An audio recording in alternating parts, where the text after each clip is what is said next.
We all know that the Nexus is a place where heroes come to be tested on the field of battle. Well, you could say that today the Nexus is right here. 8 of the best Heroes of the Storm teams in North America are here to prove why they deserve to be your champion. The battle for the region starts right now.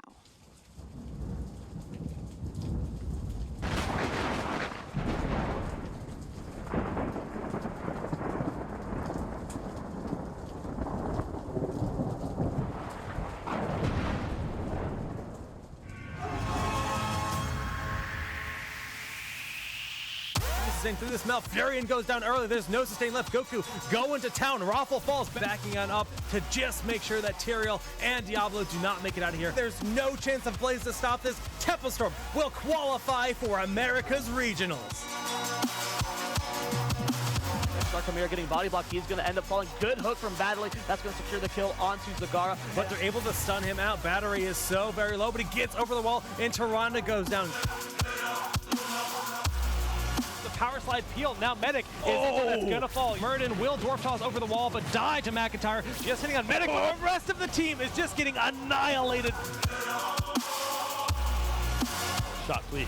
All right, relax there. Stalling them out, but Zagara goes down. Oh, but go for the throat, gonna pick up the kill. So Deadly Eyes getting the first kill of the game. Ring of Frost does nothing, and this is looking terrible for Resurgence suddenly. Backing up pretty quickly though. Shot taking like everything. The Punisher turns around. The Sundering blows up Shot. Watch out for the wailing. They're grouping up a lot. Big Sundering, and they immediately blow up Tyrael in this fight. Chain Bomb going down. That's going to be the death of Shot. Daihu's going to go down. Rhaegar's going to fall as well. Shadowstalk has been used. Shot getting very low, and he falls to Glaurung there, and Glaurung gets out just fine.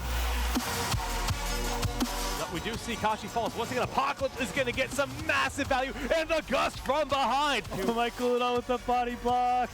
What a ridiculous player. Somehow Panda Global is getting away in the closest scenario.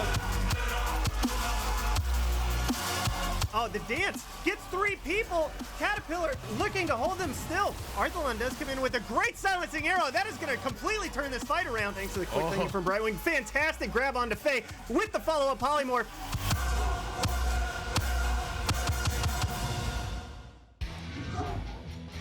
Hey friends, welcome back. I'm Anna Prosser Robinson, and I am stoked that I'm going to be your host here at the Heroes of the Storm North American Regionals. If you don't know where you are, what you're doing, don't worry, I'm here to help you.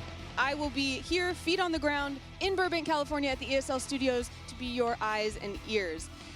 I hope that you're enjoying watching us home at Twitch, or on Twitch, and I'm so glad we can share this together, you and me. So just stay close. Don't worry, I'm going to hang out with you the whole time. And to give you some context, if you are one of those who has just stumbled upon this wonderful happenstance, let's give you some context. Let's look overall at this tournament really quick. So right now we are at, of course, the North American Regionals. We will crown 2 teams our champions. Then they will continue on to Korea in the beginning of April for the World Championships. Now those 2 teams are not going to be equivalent though. The first place team will get some big advantages. That first place team will get an automatic bye in the World Championships into the round of 8. That means they don't even have to worry about those first few rounds, and it gives them an advantage not only in the competition, but in terms of that mad money that they might take home. Speaking of that, let's look at the prize pool. Now here at the North American Regionals, we're giving away 100,000 American dollars. First place will take home 25,000 of those, but the other places take home some nice cash as well. And remember, I mentioned that first place team is going to get a little bit of a bump in terms of the competition. They'll also be in the money already at the World Championships. So this is an important financial thing for these teams. They're really looking to make sure they get not only one of those 2 spots, but that first place spot.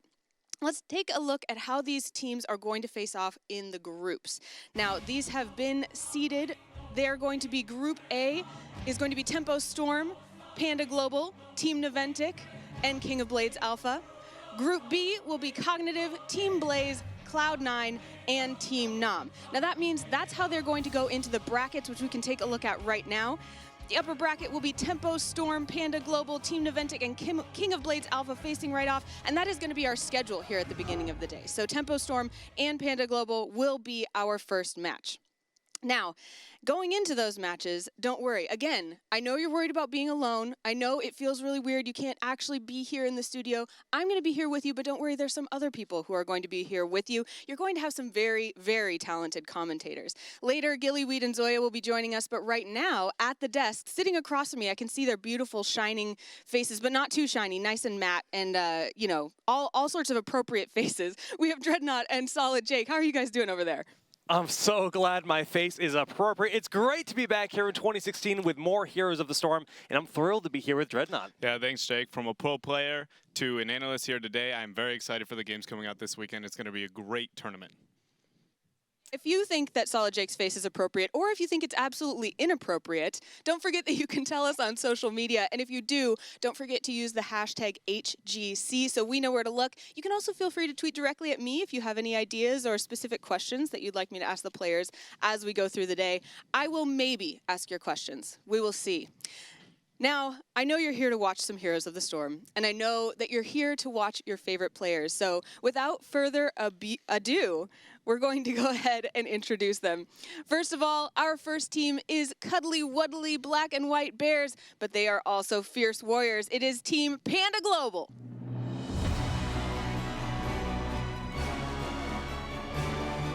All right, well, Panda Global, you know them, you love them. They're looking good in those hoodies, man, and those jerseys. But what do we know about this team, Dredd? What do you think they're going to play like? I mean, they have a different play style from most teams. We're going to see that in a little bit here when it comes to how they take out their draft. They have a lot of players that are very good on specific heroes. Michael Udall is going to be a guy to be looking out for when it comes to these games. There you see his beautiful face there and hair. He's definitely going to be somebody to look out for when it comes to this team and how they play. I think that they're going to be the underdog, but I do think that there's somebody who could be a dark horse here, Jace. Yeah, I mean, Michael Udall's hair actually has its own Twitter. We talk about that a lot, but that's it just goes to say how famous he is. Made a big impact on with big impact, of course, back at Heroes of the Dorm last year. And 16-6 for the record. Stitches, Lunara, both two very strong heroes on Infernal Shrine, so not a big surprise to see that's their most played Battleground if those are their most played heroes. Absolutely, and again, that kind of shows a little bit to their play style there that I was talking about, and just a little bit uncommon, if you will. Well, I can't wait to see what they can pull off here this weekend, but they've got a pretty tough opponent for the first round. They definitely do. Speaking of that next opponent, it's my pleasure to introduce them as well. We've talked a lot about appropriate faces, shining faces, beautiful faces, and this team has a little bit of a new face right now on this stage. It is Tempo Storm.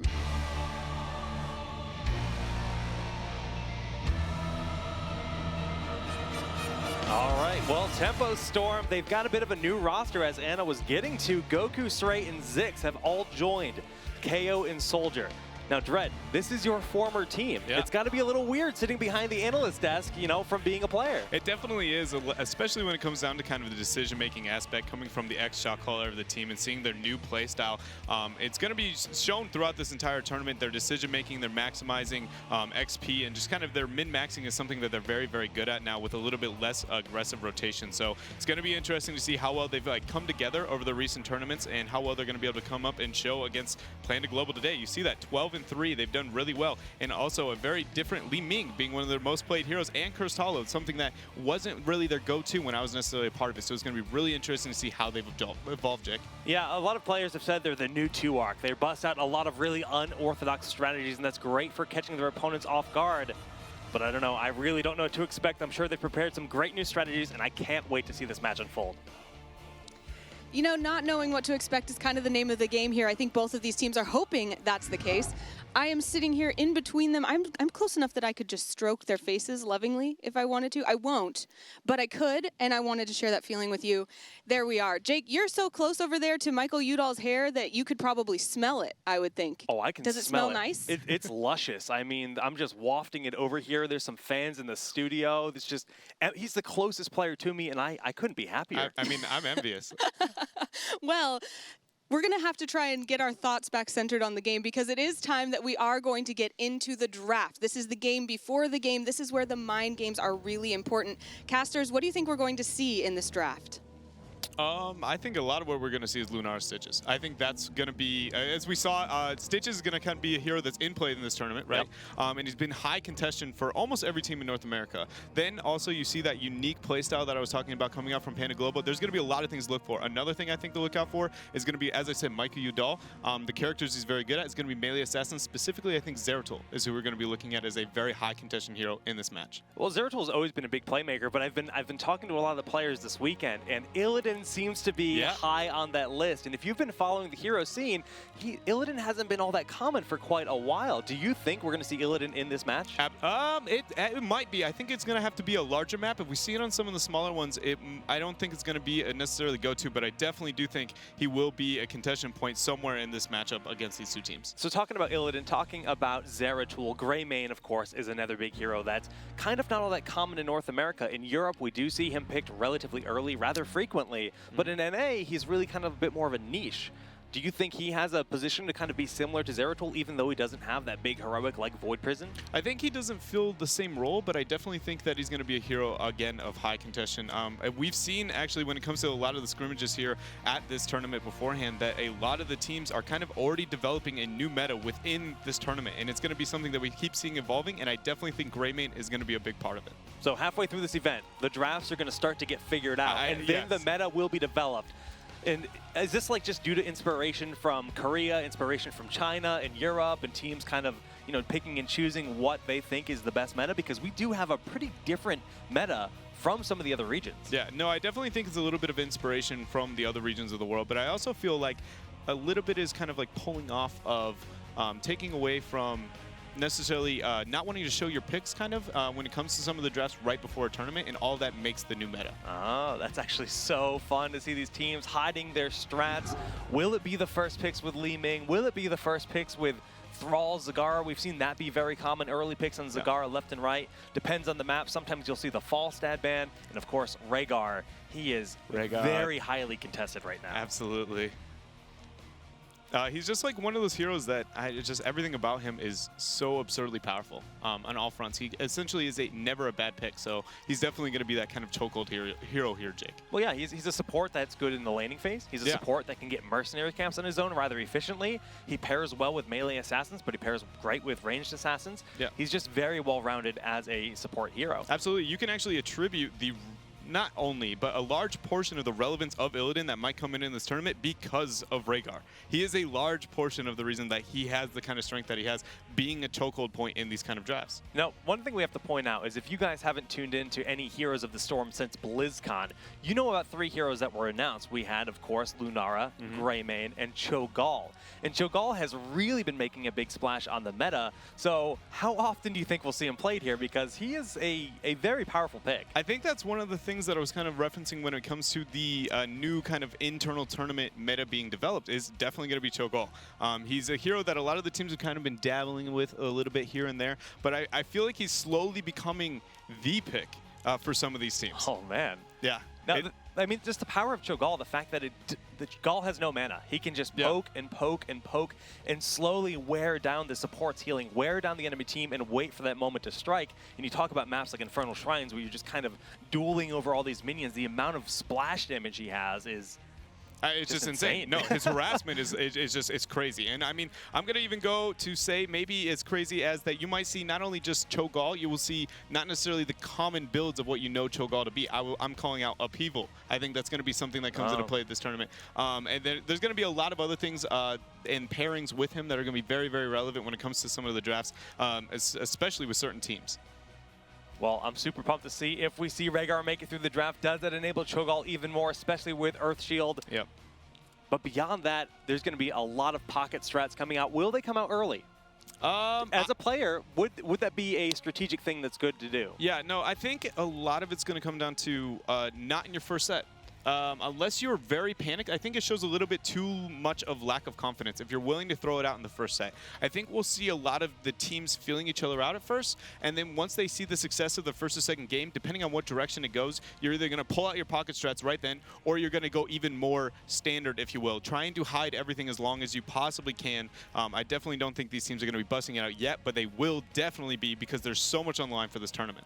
Well, while we're getting ready for the first draft of the event, we're going to take a look at a quick spotlight video. Let's check it out.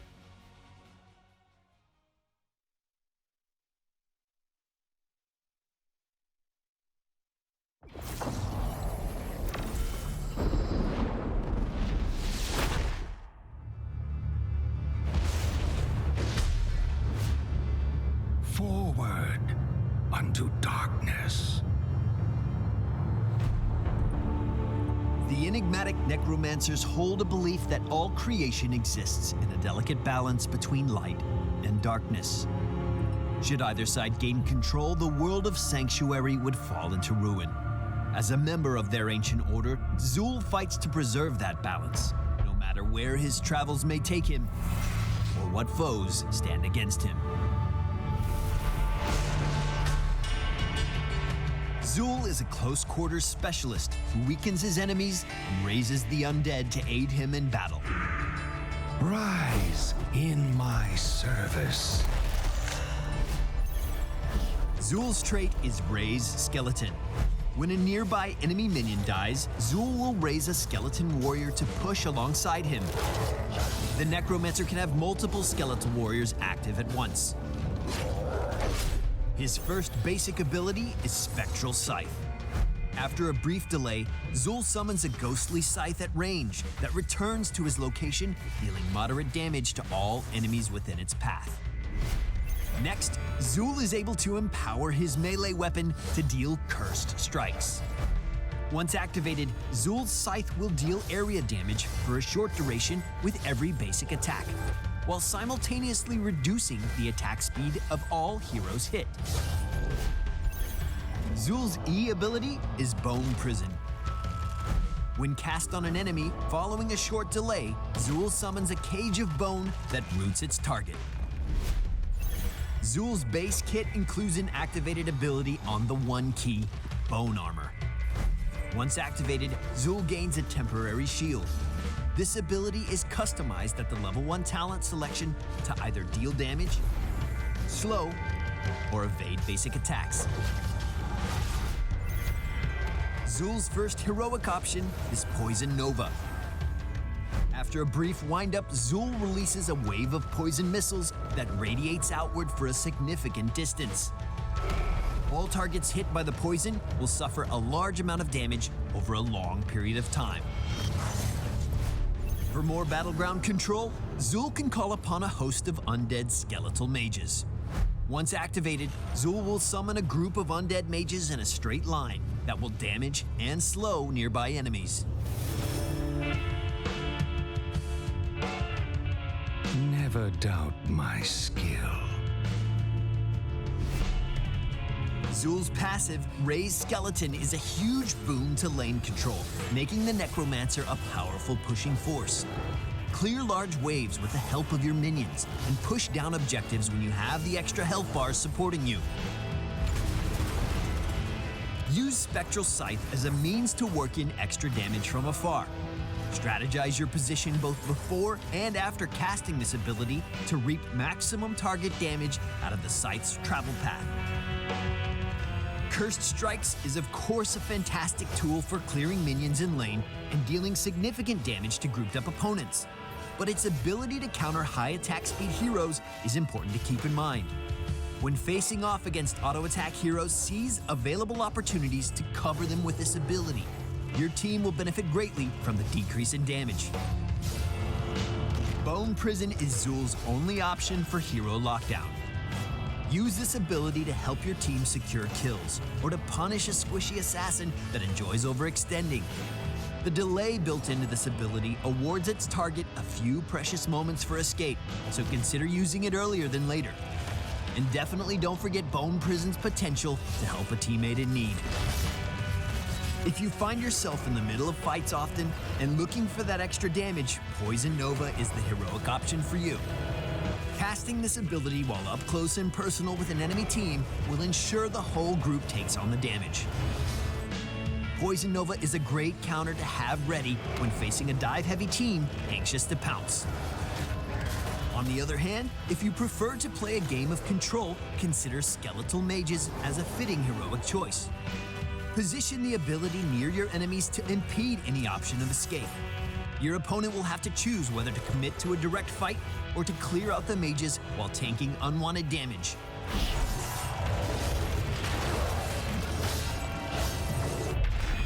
Zul has entered the fray and is ready to lend his dark powers of necromancy to the fight.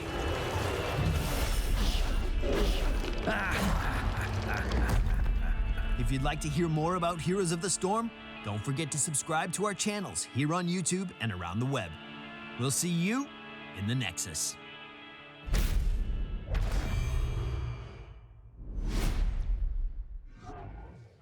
Thanks so much for being patient, guys. Par for the course, we're just having a few issues that we need to settle, but in the meantime, we've paraded Dunk Train out to entertain you. Thanks, man, for joining me. Yeah, I'm happy to be here, guys. Thank you for having me, I guess. But are you really happy to be here? Are you happy to be here instead of in the player area where I heard you were sleeping on the couch? I mean, I did have a really comfy chair lined up that will probably not be there by the time I get back, so maybe I'm a little upset. You said that Arthalon was, I mean, they said, we're going to have you interview Arthalon or Dunk Train. I heard Arthalon was actually like sunk into a couch. I mean, if you were level with the top of the couch, you couldn't see his head over it. And he's a tall guy, so that's a feat. So, I mean, he's like, oh, way lean back. So. Well, you guys had to be here early, like all the other teams, but you don't play till later, right? So when's your first game? Yeah, we're match 6, I believe. So we have to wait for all of Group A to resolve. And then Group B will begin with the other match in our group, which is Cognitive versus Blaze. And after that, I believe we're the follow-up. So we got a long ways to wait today. Yeah, how does that affect your mindset? What do you do to make sure that you're ready when you get there? Well, I think it can actually be kind of distracting, especially for newer teams. Like, you're here, you're already nervous. You're like, oh, man, I have a tournament to play today. Like, this is worth so much. We want to go to Korea. We want to qualify. But we're kind of veterans, and even more than that, I think our team is just really well-equipped to kind of relax. And, you know, just kind of take it chill in the player area, not stress ourselves. You just want to be in the right mindset when your game time comes. You don't want to be freaking out. Right, and I mean, you have games to watch right now, and people kind of, they love to remember the Tempo Storm Cloud9 rivalry. So maybe people would assume that you're watching the Tempo Storm games, but also people are saying, that's not a rivalry anymore. It's Cloud9 Naventic. So where's the rivalry we should watch, in your opinion? Yeah, I think it's pretty well established now that us and Naventic are the biggest rivalry. I mean, the thing is, a lot of our players have played on teams with each other, so that feeds into it too. Not only did we end up first, second in the last event and like seem to go head to head pretty well. Our styles are a lot of fun, I think, when they clash, but we also know how everybody plays. Like, I've played on a team with 3 of those guys. They've played on a team with 4 of our guys. Like, so you know what everyone's like. You know what comms are like. You know how to get in each other's heads. There's just so many mind games that go into that in addition to the actual gameplay that's just going to be really top-notch. I mean, you guys even have Arthalon who moved over from Tempo Storm to Cloud9 now, so you have kind of spies that you're bringing in. Do you feel like you guys have the best understanding of these other teams? Do you feel like really confident going into this, or are you kind of reserving? I mean, the casters have said, we don't know what we're going to see here. Where do you fall on that spectrum?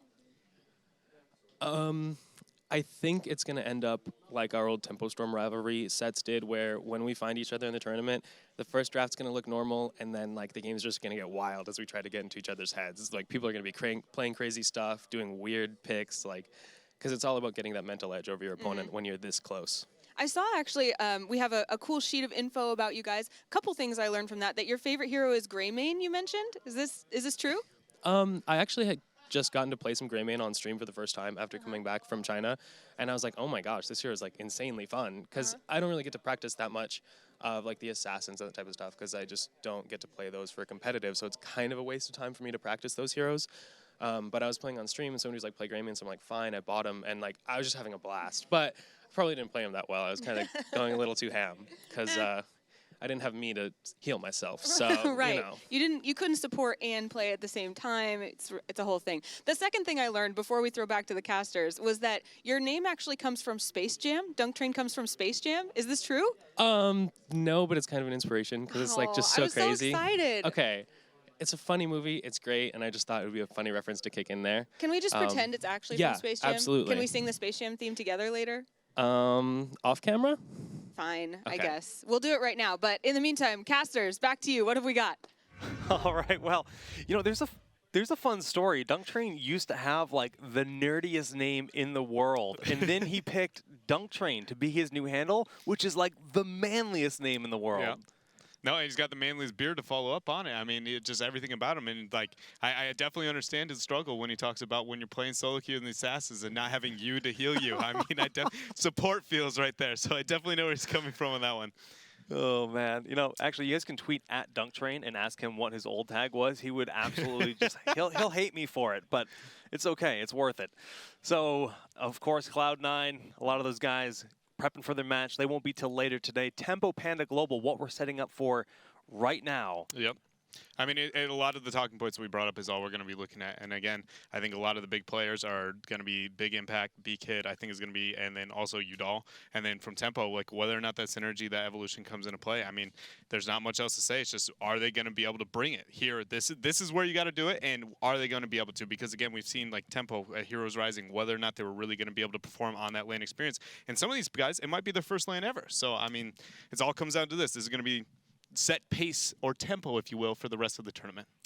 Now, if you guys are tuning in at home, obviously that's the only way you'd be hearing me, you can actually connect your Battle.net account to your Twitch account, where you can actually unlock an exclusive portrait from this event by just being a viewer. So it's a really cool initiative from Twitch and Blizzard, making that a possibility. Shout out to that, really cool. And the portrait's like, it's all green, it's shiny. Look at Michael Udall. The portrait's almost as shiny as his hair. Almost as shiny as his hair, definitely. I mean, I for a while, everybody in the community and streams were talking about how like Dread's hair was the rival, but honestly, no, Udall puts it to rest. There is no competition. There's like DunkTrain's beard, and then there's Udall's hair, and like that's the spectrum. Like that's the god tier, S tier. Yeah, and nobody can touch it. Oh gosh, definitely the the hair coming out from him is 10 out of 10 or 6.5 out of 10. Oh, easily. Now, I'm going to be honest, guys. There is a giant Murky behind Dreadnought on the stage. And every time I look over, I get a little bit worried that pufferfish is going to get thrown out and Butcher's going to come in with a ruthless onslaught and just ruin your day. So that's going to be very distracting for me. I'm very excited for this opportunity. I'd be more worried about the Octograb, but I see where you're coming from. You're saying Butcher's not a good hero? No, I'm just saying the pufferfish is like, it's pretty easy to walk away from unless the Octograb comes in. So that'd be is it 20? Do they have like double? You're right. There's a lot of variables we got to consider. Double puffer all the way across the sky, man. All the way across the sky. If Murky could fly, I probably would just be terrified of this game. We can see the players are still getting set up. KO, man, he used to be the tiniest little guy, and he has gotten so buff. Yeah. Ever since he's like, I've known him for the last 2 years. Girls he for hits girls, the gym, man. dude. Yeah. He's going to put Kubi to rest soon here, man. Oh, yeah, rip Kubi. Yeah. He's going to take Kubi and Kaldor, one with each arm, just going in. Oh, man. Definitely. And then, you know, like a lot of him now being the team captain, trying to figure out the new regimen for like the practice and everything else when it comes to these teams is like something that's, I think he's done a really good job of. I don't necessarily work directly with Tempo by any means, but at the same time, I do once in a while get to ask, like, how do you feel about being a captain and everything else? And I feel like he's done a really good job at kind of taking over that leadership role, if you will. Again, there's Srey, you see, also doing a good job of that now, being the shot caller for their team. So there's Akaface. He's in the zone. He's thinking about Brightwing. His eyes are Brightwing colored. The polymorph dream right now is going through his head. That would be like the best comic book, The Polymorph Dream. Mm-hmm. I'd read it. I agree. And there you see over there, that's going to be Zix, who's giving a good love and a kiss over to Panda Global. That's confidence right there if you're willing to give him a kiss beforehand. Udall. Oh, man. But these teams... It looks like the issue with the PC is just about resolved. We had to get a computer swapped out here. That's why we have this big delay, guys. So thanks for bearing with us. Thank you so much for bearing with us. We're still getting things resolved, making sure that these players have their settings optimal. You never want to put a player on a PC and have their mouse settings be incorrect and have them not perform at the best. It's like going into, I think I made this reference at another event before. I said it's like playing soccer without cleats. You're just playing with dancing shoes and you have no traction on the ground. It's not that extreme, but it's definitely up there, because if you're playing with incorrect mouse sensitivity or anything like that, or maybe your hotkeys aren't accurate, it can just not only is it like mentally exhausting because it's not exactly what it should be, but you're not going to perform as well. No, exactly. And that's like a little bit of a strategy that some people do is they'll even take the time to try and make sure that they play only on default and they learn the game at default settings, so they can never risk like that micro adjustment and kind of messing it up. Or take, like, I know Soldier, when we were playing together, he would screenshot his settings, every setting page, no matter what. So when he went to the tournament, he would make sure it was exactly that's really smart. Every tournament it was just even like the audio and everything. Yeah, and it seems like one of those things where you're like, that doesn't make sense. But you don't understand when that much pressure is on your shoulders, all it takes is like not being able to hear something, like a sound effect. Like if you can't hear like a Stitches Hook out sound effect or something, you're like used to that and everything else, and like you use that as a cue for the timing on it, right? Like that's all it takes to make like that minor misplay as well. Just like one audio and you're tipped. You know? Yeah, you're right. Well, I mean, we also got to remember what's on the line: $100,000 worth of prizing in top 2 advance to Korea. But we also have to point out once again the fact that the team that gets first place at this event passes the whole first day, the whole first round of the World Championship. You're guaranteed a top 8 spot. So not only do you get an extra day of rest, an extra day to adjust to the time zone, but you get a top 8 prizing guaranteed, and that is just massive, massive, massive to get first place in this event. Absolutely, and like that advantage that it gets not only like on a financial level, but more so on a competitive level. Like what that brings to the table when you do end up arriving at Korea is just, I mean, it's from a strategic point of view, what you're able to do as a player from that point on, and like how you're going to be able to approach the tournament, it gives you such a big upper hand. So that it's every position in this tournament is going to be something that teams are going to be striving to make sure that they capitalize as best as they possibly can. So going to be really interesting to see how that plays out for the rest of this tournament. And these two teams going to be the ones starting it off here, Jake. To look at Soldier setting it up, making sure making sure it's perfect. You know, there's like a really cool story. If you guys have ever followed StarCraft, Boxer is a legend, absolute legend in Brood War and StarCraft 2.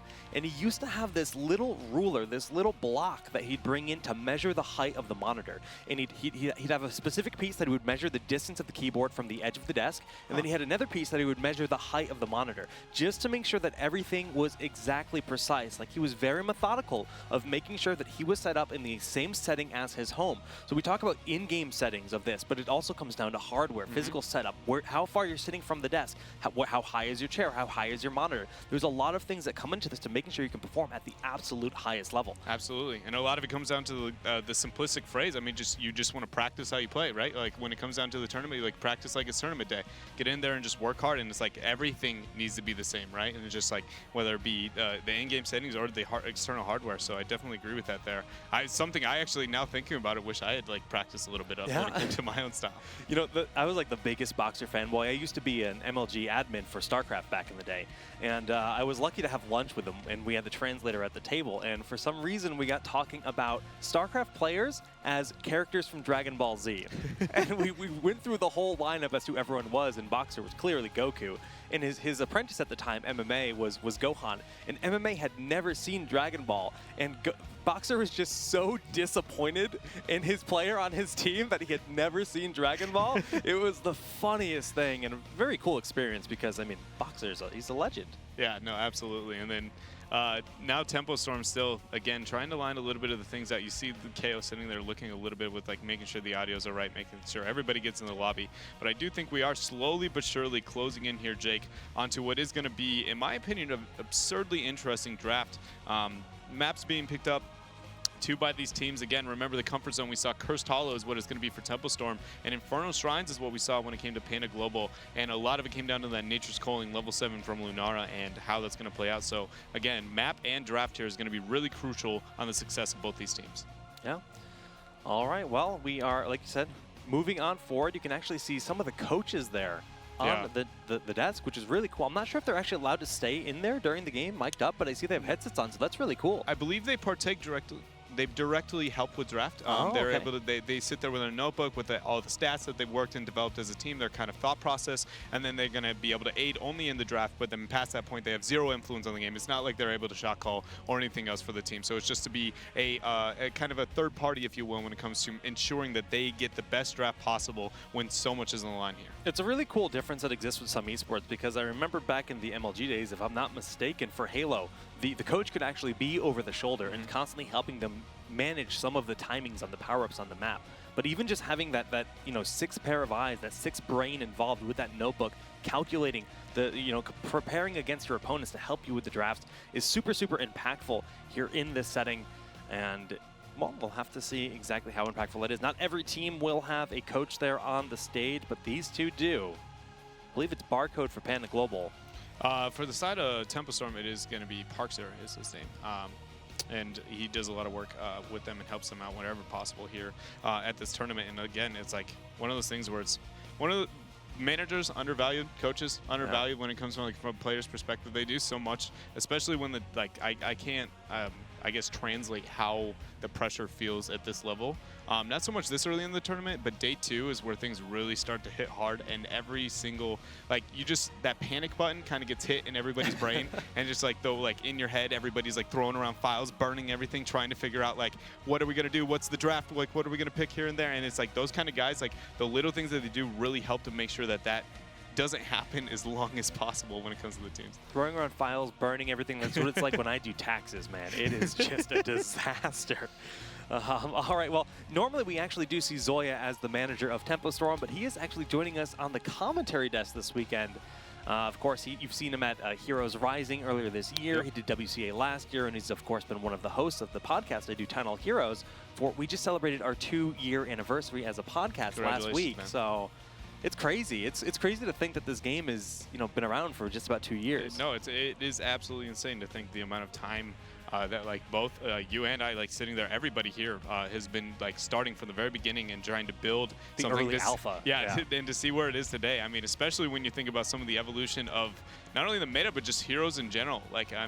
Some of the nostalgic Tychus Tassadar, some of those things, and when you really go back and you think about what Tassadar used to do, you're just oh my goodness. But here we go. We are actually going to be getting into the draft here, Jake, and look at that.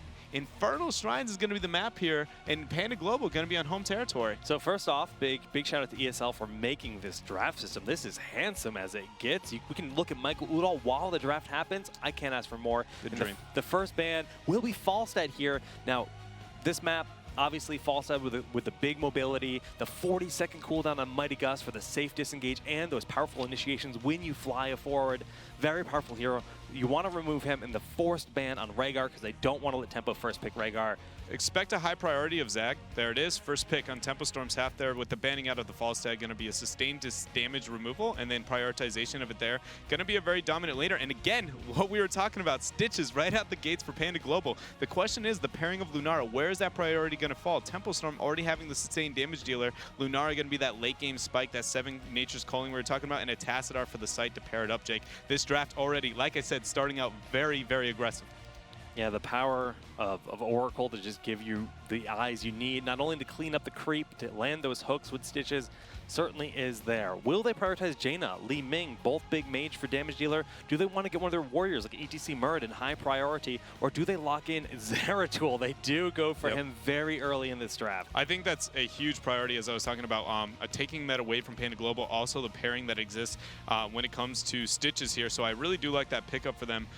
It's going to be interesting. Are they going to wait it out a little bit here and trying worry about the Lunara? Or is there something that they're comfortable enough to let through in this draft? I personally don't think it's something that I would be willing to risk if I was on the side of Tempo.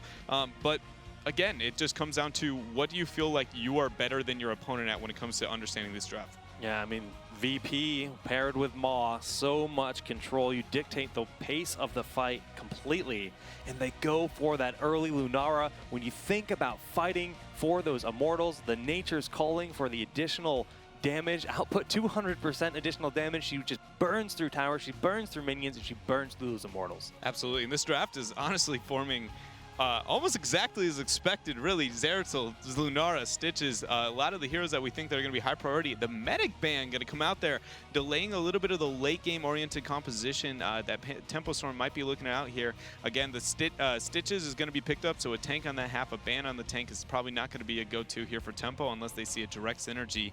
But the DPS is severely needed on the side of Panda Global. Are they going to be worried about a Jaina and look to get that ban out there? Are they going to be worried about something? I feel like a burst oriented or a little bit of a follow-up, oh man, they go with the Sonya for the pairing with the Tassadar. I do enjoy that, but notice how Jaina and Li Ming, both mages, have gone through this draft almost unscathed. Yeah, that's kind of crazy, but also the support situation is getting dire here for Tempo. I mean, what do you think the priority support's going to be? Is it just going to be Kharazim? Do you think there's still room for Tyrande with what they have? They don't really have a lot of stuns. Yeah, no, I definitely think Kharazim is kind of the go-to in that type of situation when it comes to the support. With that many banned and that many picked, Brightwing is still an option with the Zeratul. Really good pairing there. I think that's the go-to.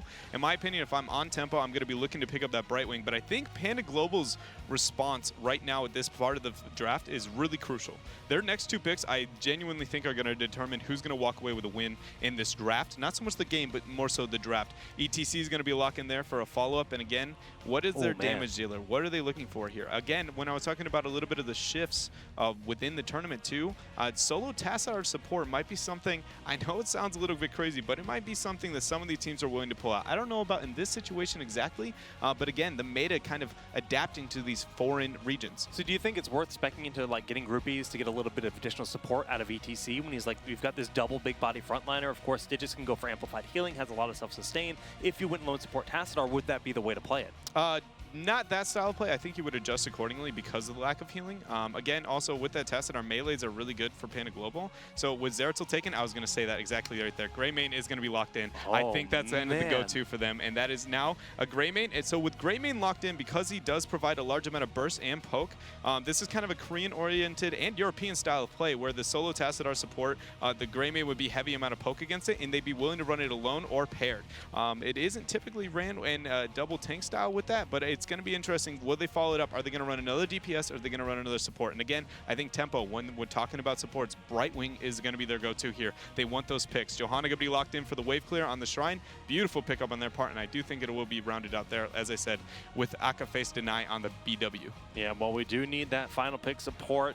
You said Brightwing could be great here. Karazim could work. Mouth, not all that common on Infernal Shrines. But of course, Moonburn is definitely a strong talent to grab for the additional clear that you need. Pairs with Zagar as well. Yeah, that is true. So we could see the big roots, follow up there for the Maw as an option, but who knows? Tempostorm really considering this last pick.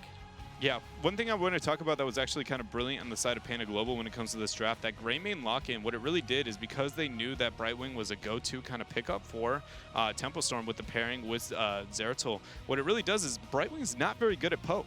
She doesn't have the sustain healing directly to deal with that situation. So he says, okay, you want Lunari, you're going to make it to the late game, we're going to lock it in. They don't go with the Brightwing, they go with Uther instead. Well, I like it. Yeah, I mean, when you think about the power of Uther, you could have a guaranteed mosh pit if ETC did that, so that's a big synergy. And then when Greymane goes in with Go for the Throat, if you deny, it's going to give him so much power if they lit that slip through. And Tassadar, Uther is just, that would be an almost unkillable style team. And this gives him that big power at level 20. You have the Indestructible on Johanna, you have the Redemption on Uther. If they spec for both of those, these drawn out fights with those double controlling heroics could be really, really powerful here. Absolutely, I agree. But I do fear a lot of this composition is going to come down to how well Goku is going to be able to play, or at least whoever the Zeratul player it is. It might not be Goku in this type of situation, but a lot of it's going to be how to Lenora poke them down and then Greymane kind of finish it out. Or not Greymane, excuse me, Zeratul finish out with that wormhole coming in, trying to get a couple of kills there.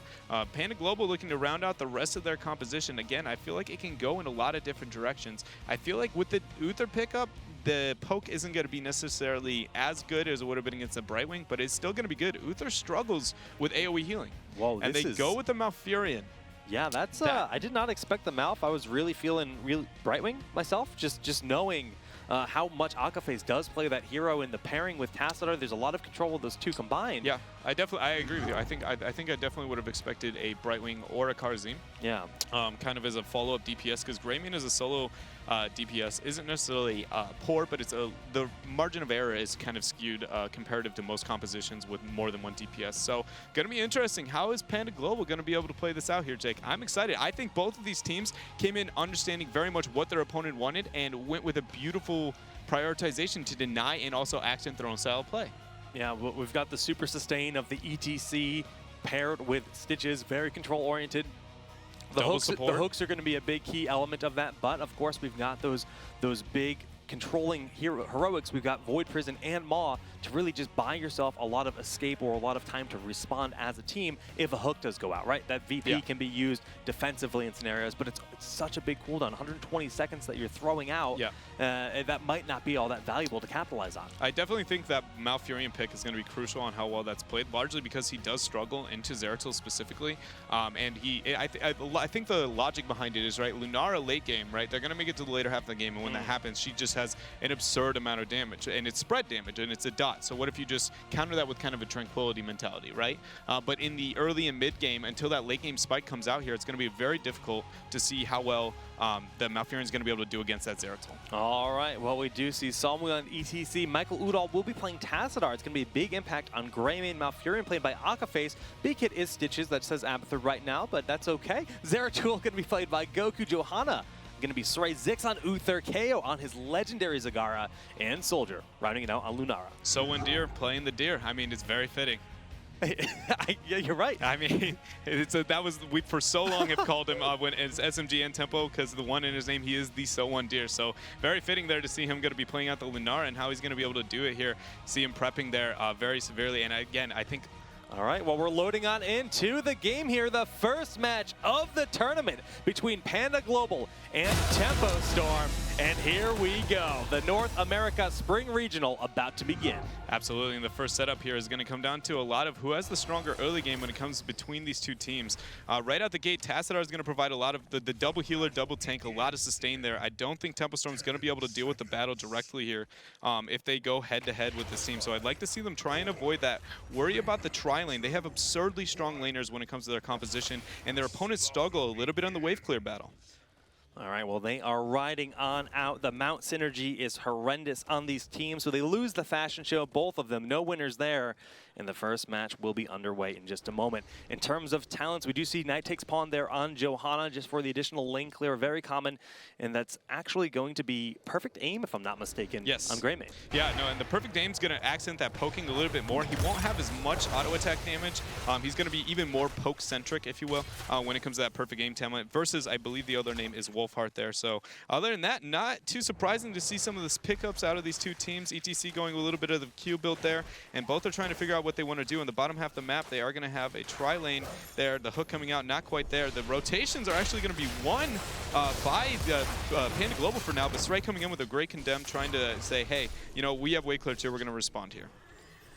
Yeah, actually, you always see so much prioritization on lane clear, on Infernal Shrines in general with Moonburn, and I'm actually really excited to see this, slam build out of Stitches to see exactly if he specs into that through the whole game. I mean, he's not going for Hungry for More where he gets that massive health pool in the late game, even though there's no immediate threat for things like Giant Killer, things like Seven-Sided Strike. He's just opting to go for the damage with the double Warrior because they absolutely need it. Yeah, and it's something that they're like I said, it struggles a little bit, questioning whether or not they would go with Brightwing or Karzim because their comp definitely needs a little bit of that extra DPS. Seven-Sided Strike was an option there, but again, the 1-4 being ran between these two teams, the wave clear is going to sit in the advantage of Tempo Storm, whereas they do struggle a little bit when it comes to kill potential. A lot of it's going to come down to those hooks and how it plays out, but again, that wave clear doesn't get that powerful, Jake, until they do hit level 7, that nature calling talent that I do expect to see out of Soldier here when it comes to this map. Yeah, it's definitely a high-impact hero. We do see that first shrine spawning right now in the middle, and it will be a Mortar Punisher in this scenario, just 2 minutes in.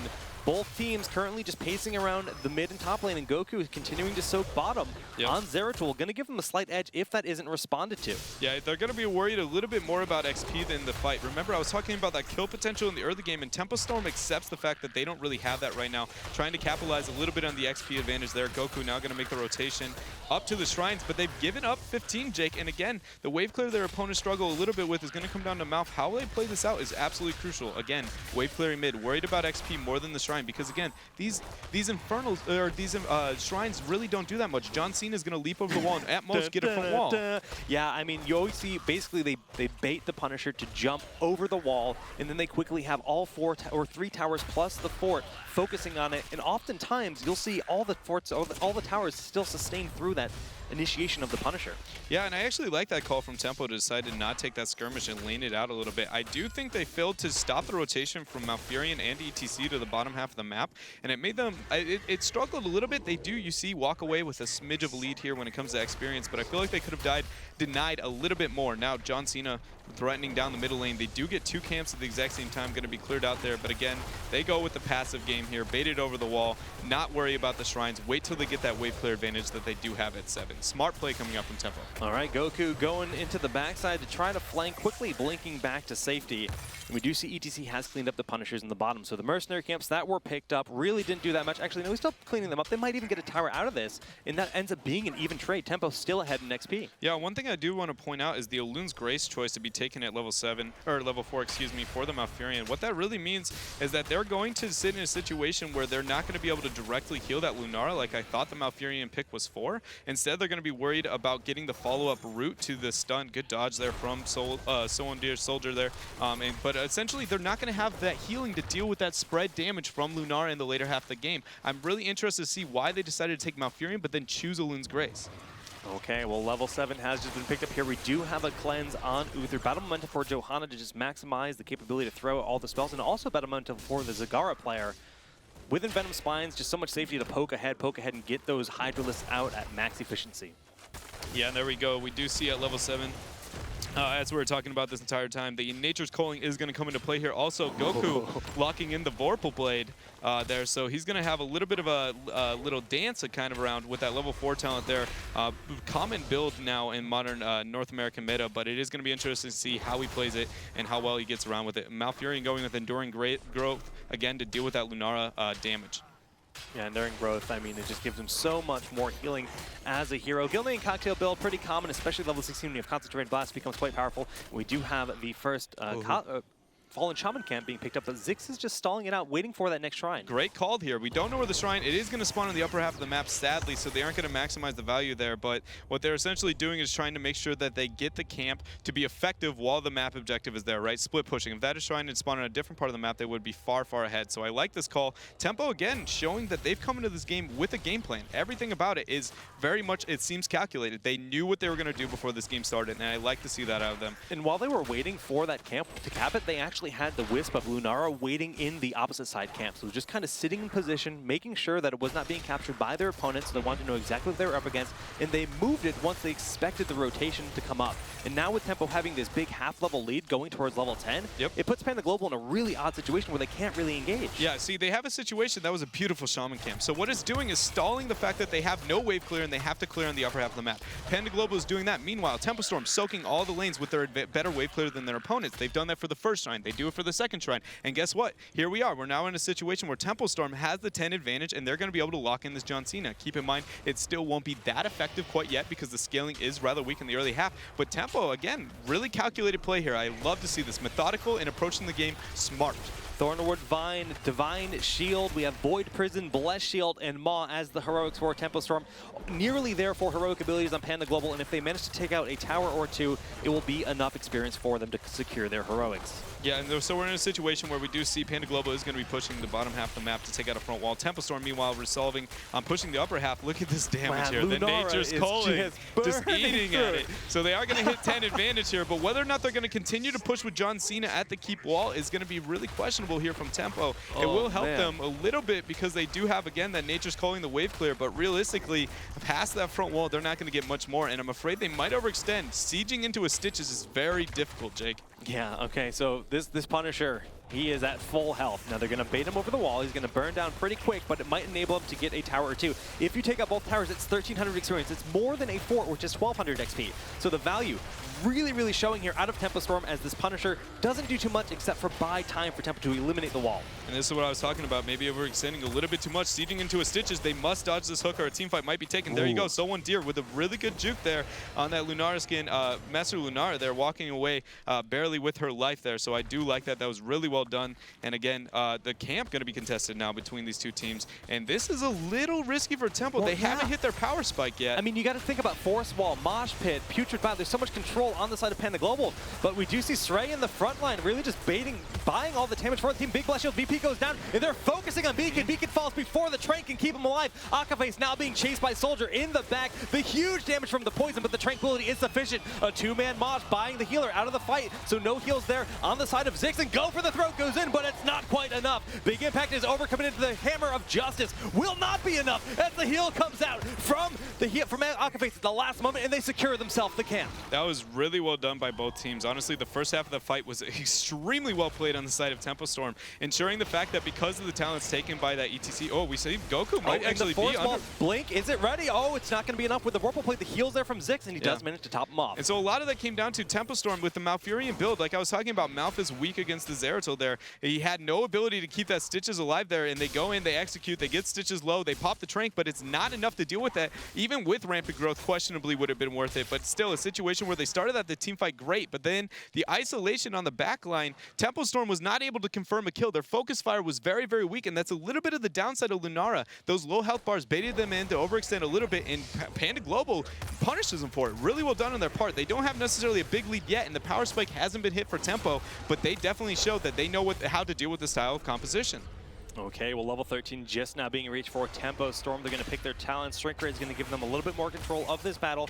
And Saray opting to go for an aggressive mercenary camp here on the right side. Yeah, they're going to be trying to cap this while they have a little bit of the downtime. The map objective is going to be hovered here for a little bit, but they don't have too much to worry about.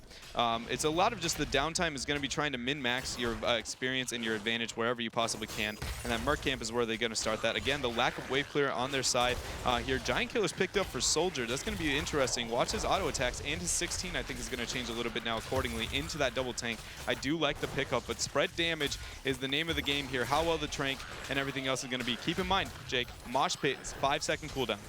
Ooh, yeah, just about right. But the VP on 3 targets. Goku making the play. The rotation from Tempo is very slow because Psalm is just able to zone them out entirely. And the Void Prison gets no value whatsoever. Yeah, that's huge. That means that if they stay to contest this, they might actually lose the fight. Because keep in mind, that Trank is what gives them the advantage, or that ultimate is what gives them the advantage over the Trank here. If they fight without that and Trank comes out, they're going to be in a rough spot here. They are definitely dancing with the devil here right now with Tempo Storm. The Skeletal Defenders very even, 35-31.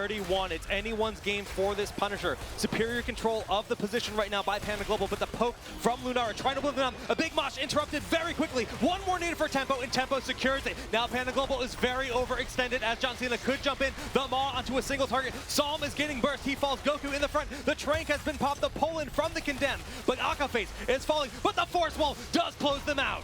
Oh, the nice ice block there, but will it be enough? It will. He will walk away. I just want to say that was really well done on the part of Michael Dahl using the site to try and zone Zeratul, but Goku walking in, confirming the last 2 in order to get to John Cena there, and just really well done in that team fight, getting a little bit aggressive. Good job there overall. But honestly, I've been very, very impressed with how well they played that, worried about the map objective even without it. And honestly, losing the team fight there shows a little bit of a misplay on the side of Panda Global on the sense that they didn't have Void Prison, one of the strongest ults and really almost necessary in the early half of this game for Tempo Storm, and they lost it. And how well that's going to be played out in the later half makes me fearful because, again, that power spike for Lunara is not quite there yet. And if you're already struggling against the comp from Tempo Storm, they just need to make sure that they engage properly and they get the fights that they want. Because Tranquility, again, Jake, you saw it come out after somebody was dead. And that without the build, without that rampant growth, he's pretty much a walking Tranquility.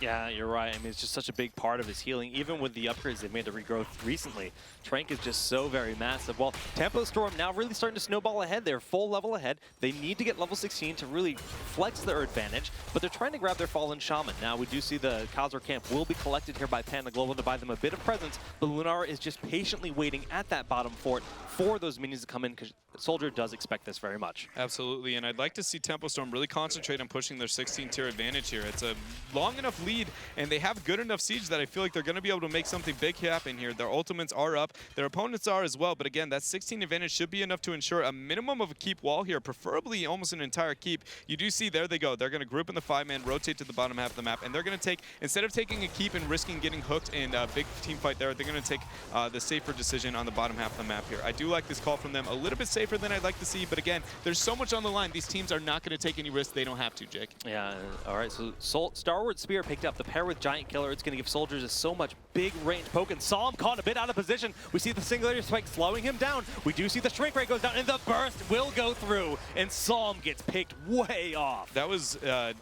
going to be a really struggling situation here. So again, that siege and that punishment that we wanted to see Tempo get here with the 16-tier advantage. Now they have 30 seconds. That most likely is going to be the keep wall here on the bottom half of the map. The map objective is going to spawn, but look at that. Soldier says, I'm going to get that free poke. Nature's Calling taking an absurd amount of damage on the bottom half of the map already. He just threw out one ultimate, and that was all it took.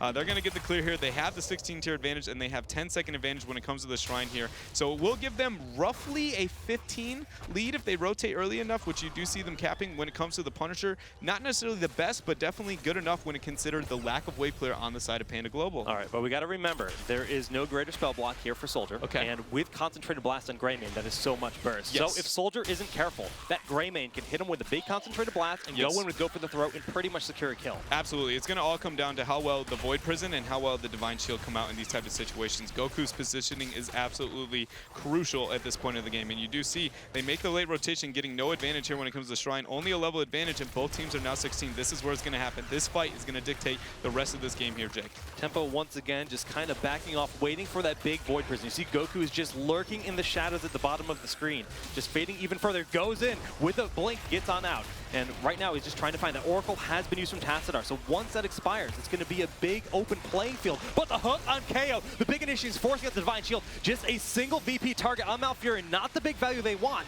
And that is a big trade here in favor of Panda Global. Initiating with the power slide. B-Kid is very low. The Tranquility is not enough to save him. And the Maw connected, no one but forcing ETC back into position. The body blocks are critical, but that Tranquility is paying off for Panda Global. Absolutely, the Tranquility. The Mosh is going to come out, secure 2 people here, Jake. They might be going down here. Srey is going to be struggling. Bambi there is going to go down to the backside of the field there. And then Zeratul as well. Goku's going to die out. Srey is trying to get out of the situation as best as they possibly can and surviving through that Tranquility again. Really powerful there. You saw the engage, KO getting out of position, caught up a little bit there. And the minute that happened, they burnt all of their ultimates to try and keep him. That was D-Shield and Void Prison used at the exact same time. And that's why Tempo wasn't able to win that fight, because Trank is so influential. But here they go, Jake. Yeah, huge power slide, and KO gets locked in by the Force Wall, and he is now a sitting duck. The heals, the peels from Zix are sufficient, and KO is trying to get away. The Concentrated Blast doing critical damage, but Srey is able to stay on back. Iron Skin isn't enough. The body blocks are huge from Psalm, but somehow Zix is able to keep him standing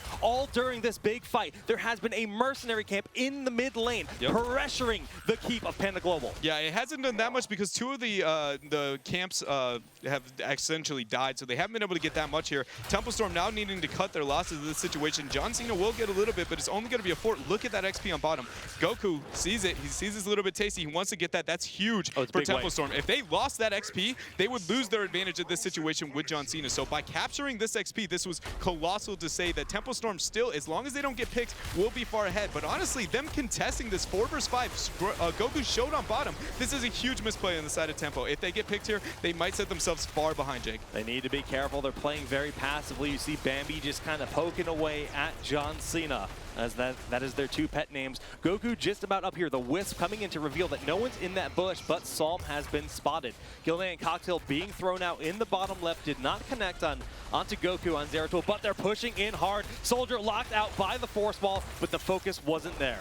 Yeah, and it's a situation where they've not gained too much because John Cena and the scaling are a little bit too much. This map always goes to the late game, but you were talking about that camp in the mid lane. It just now has drained half the turrets. It's drained half the turrets, but it actually hasn't been able to manage to get anything. It's only gotten like half a turret and half the ammo out of both of them. But again, Tempo Storm soaking that bottom lane was absolutely crucial to their success here. Now they need to play safe. Wait till the race to 20. Honestly, they have a full level lead over their opponents, and the pick comp is really all they want here. The Shrines will spawn roughly when Tempo has 20 and when their opponents only have 19. So any risk taken over the next couple of minutes here before the Shrine is going to be really terrifying on the side of Tempo Storm here. All right, I'm pretty sure that Goat Boy has at least 40 kills, but now the Force Wall on Srey. Blood Shield goes out defensively, but the roots are there at the perfect time. Srey is doing his best to get out, but we do see the huge Putrid Bile and Maw used defensively. 2 heroics cast by Tempo Storm to try to get out in just the Putrid Bile from Stitches. That is a big win for Panda Global. Absolutely, it's a huge win in that type of situation, but again, they didn't succeed with getting the pick, which would have been a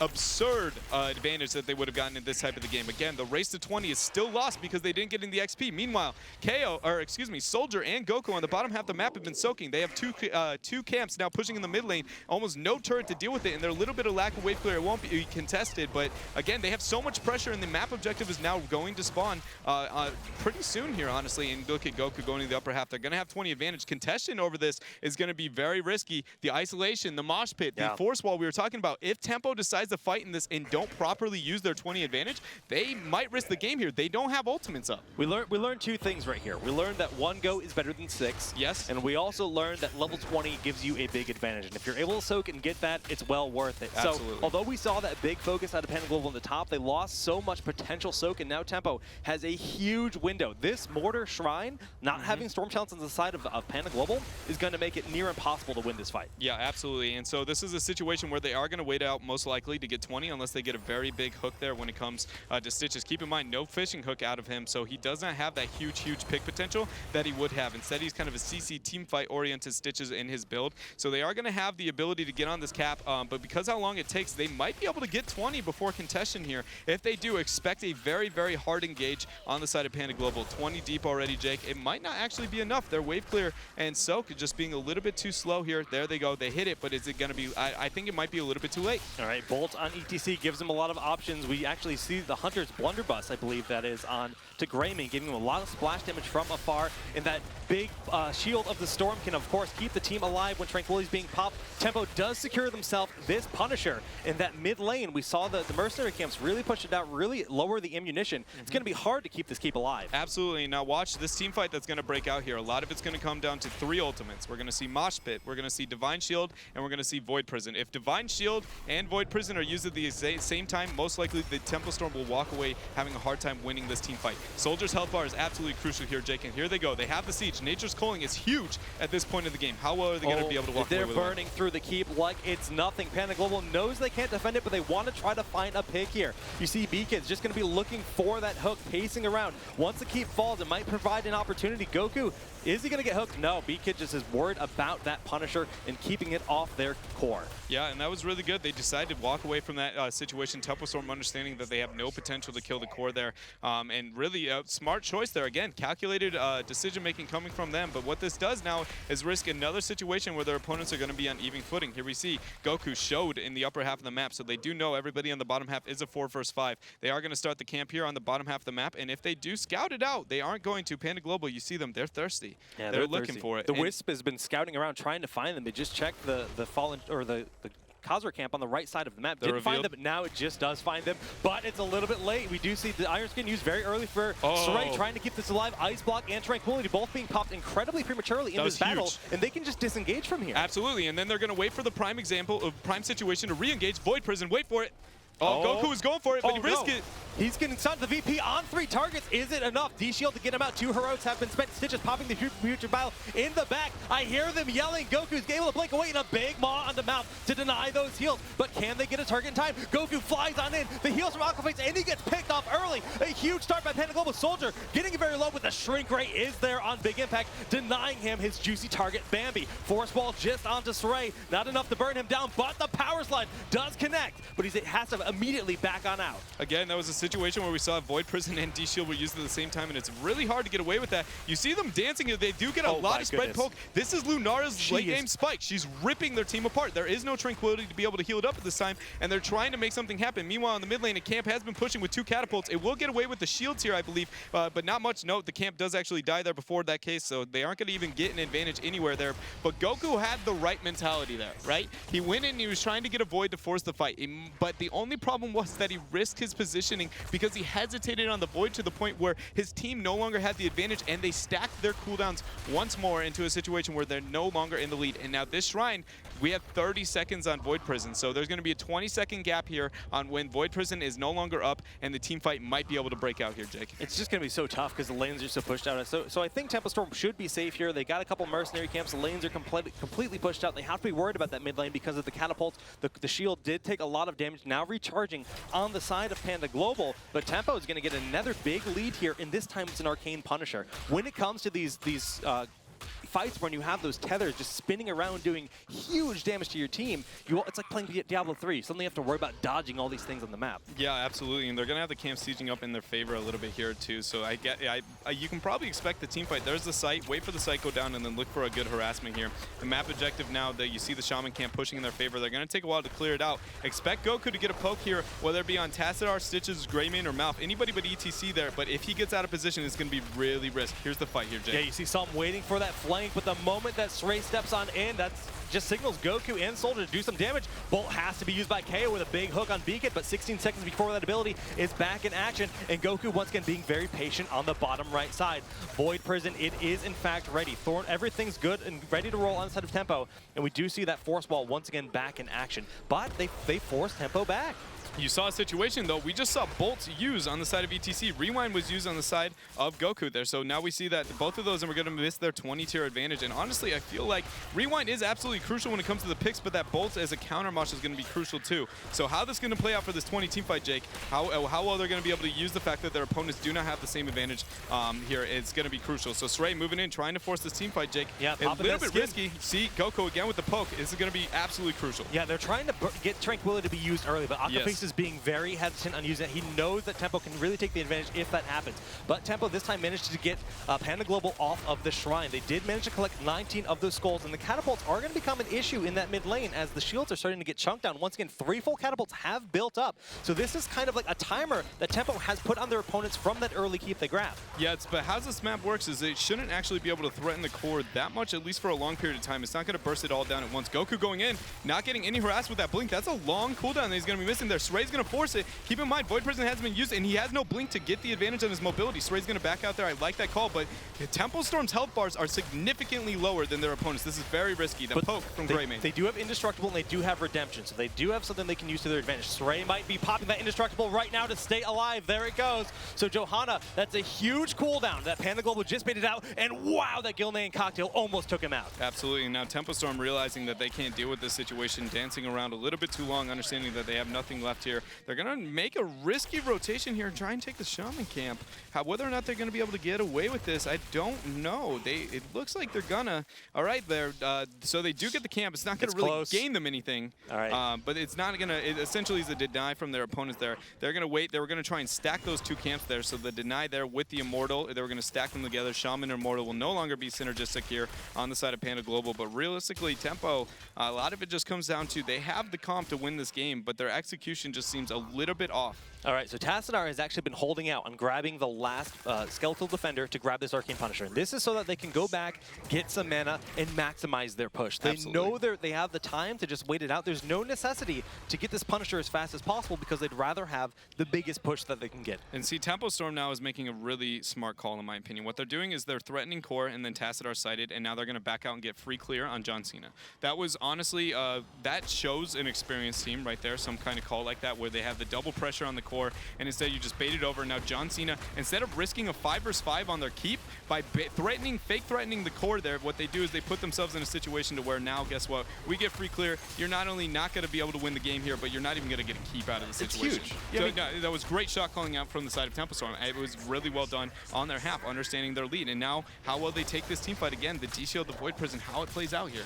So that's like kind of a cool response to, you know, Panda Global. They're like, hey, we have all this extra time to buy to go back and maximize our push. But that gave Tempo so much time to get in position to pressure that. So they actually punished Panda Global for their decision to stall out the Punisher. So it's just a very, very high-level dance happening between these two teams. We will see the final Mercenary camp be picked up here on the side of Tempo, painting the map blue. Literally every Mercenary camp will be under control by Tempo at this point in time. Yeah, it's really good on their side for them overall. It makes them be in a situation where their opponents are reacting to them rather than the other way around. Sray is going to get caught out one more time here. How well Tempo Storm's going to be able to respond here? They're not actually, they're going to delay. They're going for core. Oh my goodness. Now Sray, even if he has Indestructible here, his life is just about forfeit. The body blocks are massive, but he is buying so much time for the team. Meanwhile, keep in mind, Tempo Storm has entered the base of Panda Global. Void and Prison. They are going on the core, a 5-man hearth. They're going in. VP, like you said, to they're lock going to VP when they get back. Oh my goodness. The core has lost its shield. The VP on 2 targets. Stitches gets the hook in. So that is a nice small victory. They're using Force Will to push them back. Has Tempo thrown. There it is. Oh, the Maw on 2 targets. The core is down to 35%. Tempo Storm has taken game number 1. Tempo Storm walks away with an insane backdoor decision there with the delay coming from Sray. That was absolutely phenomenal on their side. I can't believe they were able to do that. That was really well done. The Void Prison using VP, using the Maw in order to be an isolation tool to ensure the fact that they can win that game, using Indestructible. That was honestly top tier shot calling and decision making. They, for the first time, that was the only time they felt like they were on the same page that game, and they walk away with a win for it, Jake. That was phenomenal game 1 for this tournament. Lunara is, or excuse me, Johanna is one of the only heroes in the game that could make something like that happen. Yes. Between having Iron Skin and Indestructible, he bought so much time. They picked up the kill, and they just saw the 4 other members of Tempo in their base. They were probably expecting the rotation, thinking, man, we got this pick, this is huge, we're gonna go and win the game here. But Tempo, with the master strats, busting it out, baiting them, and destroying them.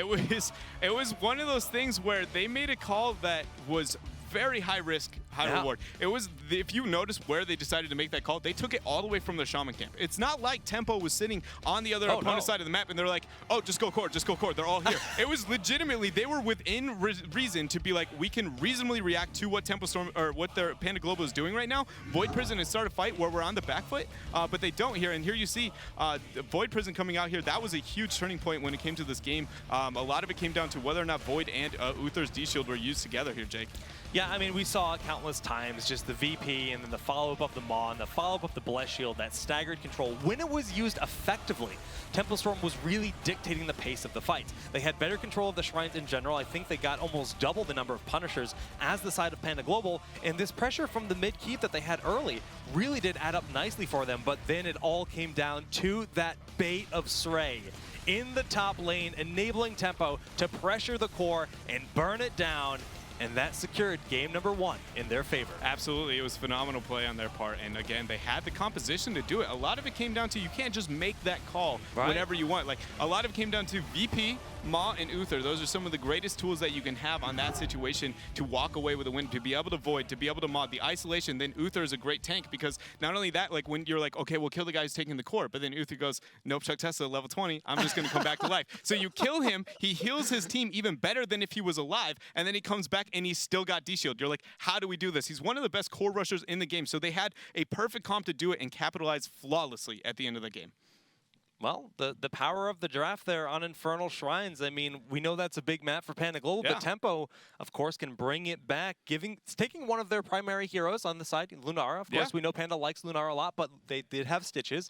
But I'm very curious to see what map we go to next. Now, who actually has the choice? Is it Tempo that picks the map and first pick for Panda? Is that how it works, or Panda picks the map? In this situation, the last map pick went to Panda, and I don't know if it's, I think it's a swap no matter what in this type of situation. Okay. And so that was, I believe that was Panda, at least just because that was kind of their home territory. We saw that Tempo really likes Cursed Hollow, and whether or not they decide that they want to maneuver their way onto that Cursed Hollow for those tributes. And I think that last game kind of shows why they like Cursed Hollow, really. It's one of those maps that you can make shot calling outplays to the point where you walk away with a win. Well, we do have word that Tomb of the Spider Queen will be the next map in this best-of-3 series. Now, Panda Global, they're down, but they're not out. This is a double elim tournament right now in this phase. During the group stage, it's double elimination, so they have a chance in the best-of-3. If they lose, they fall to an elimination match in the lower bracket. And it's far from over, because they can certainly bring it back for Tempo, because that was not in any way a one-sided match. Completely even. It wasn't. And I think, again, the biggest thing that I'm worried about when it comes to this next game is the Zeratul. I think that this hero is going to be such high contestation and influence. Not only that, because both of these teams absolutely love him and he's a great hero, but I think a lot of it's going to come down to the map specific. I know that there's a situation for both of these teams where there's a really unique composition that you can pull out with Zeratul on this kind of map, and whether or not they're going to be looking to whip it out, I don't know. Is this a secret comp you're going to tell me? It's not one that's never been played before, but it's one that rarely does. I'm like trying to theory craft on the spot and failing miserably, but we do see Goku is very strong on that hero. He was a key element in those fights. You'd see Srey go in, buy the attention of Panda Global, just kind of pressure, and that was Goku's sign to just go on in for those flanks, pressure Malfurion. Every single time. Every time. Malfurion was the target because of how hard it is to eliminate those big tanks. Tassadar is going to slip away from almost anything. Yeah. But Malfurion, not a very mobile hero. He forced out a couple ice blocks. He forced out a couple roots that didn't get any benefit whatsoever because he just blinked in time. So we'll have to see exactly how Panda Global wants to respond in this next map. Now, Tomb of the Spider Queen, generally speaking, it's much smaller. Much smaller. Yeah. No, the 1-4 is a strategy that's really viable. We saw it kind of on the last map, but it's not necessarily the go-to by any means because of the influence that it has on the map. So 1-4 is going to be something that we most likely are going to see out of these teams when it comes to this map. And it really changes how the game plays out. It's not nearly as... how do I say this? It's not nearly about kind of like that split soaking anymore. It's a lot of it comes down to, can you outwave clear? Can you kill your opponents? Yeah. And if you can't, the levels 1 through 9, especially on a map where the turn-in can have heavy influence on who gets that early XP lead, it's going to be crucial on how they play that out here. But I'm going to say that I think that if whatever team wins the 4-man is going to walk away with a win in this game. I think this map, how these teams are going to play it out, it's going to be absolutely crucial the 1-4 is done properly. So you're talking about 1-4, and that means we talk about very high priority solo lane heroes. Yes. You talk about Zagara, Tassadar, Thrall. Do you think there's just a much higher contention for those roles? I do think the contention for them is definitely going to be higher. I don't know if I would say that it's going to be the utmost, like where it's going to be higher than every other hero in the game, but I definitely do think it's going to have heavy influence when it does come to the draft. Heroes like you said, the Zag, the Thrall. There are others like Sonya. Tassadar is decent in the solo lane, but mainly Thrall and Zagara. They just absolutely crush their opponents. Right. Just and so strong in lane. It's a great chokehold point when it comes to the draft, and it manipulates the draft very heavily at the top level heroes. So as for warriors, we often talk about ETC and Murden being kind of the kings of the warrior role. Stitches is very much up there, but Johanna sees a lot more played on this map in particular, and we just saw Tempostorm use Johanna very, very well. Yeah. So you think she's a little bit higher prioritized just because of her ability to rotate? She's a good bank, right? Yeah. You put all the gems on her, and she's so hard to kill. No, so yeah. she's just like having a nice, safe little piggy bank. Yeah, no, she is a good bank. I don't know if I would say that I think... How do I say this? I don't think that Johanna is going to be higher priority because of her wave clear, because you saw her play last time. I think you're going to look for your wave clear in other heroes, but if you struggle to get it in those other ones, you'll recover with her. I don't think she usually is kind of like first pick JoJo. She does have that great wave clear, and everybody knows, but it's like, what if I could get a better hero that provides a little bit of wave clear, and you kind of like get 5 picks that have a little bit, and it adds up to good wave clear. But if you don't manage to get those, then you're kind of like, okay, we'll just take JoJo. We'll make it a safe play later in the draft. All right, well, I'll be shocked if we don't see something like Jaina picked in this. Those mages, Jaina, Li Ming, Kael'thas, they're still very strong heroes, even though not a single one of them were picked in that last game. Very unorthodox for heroes in general. Yeah, absolutely. Sorry about that. Yeah, absolutely.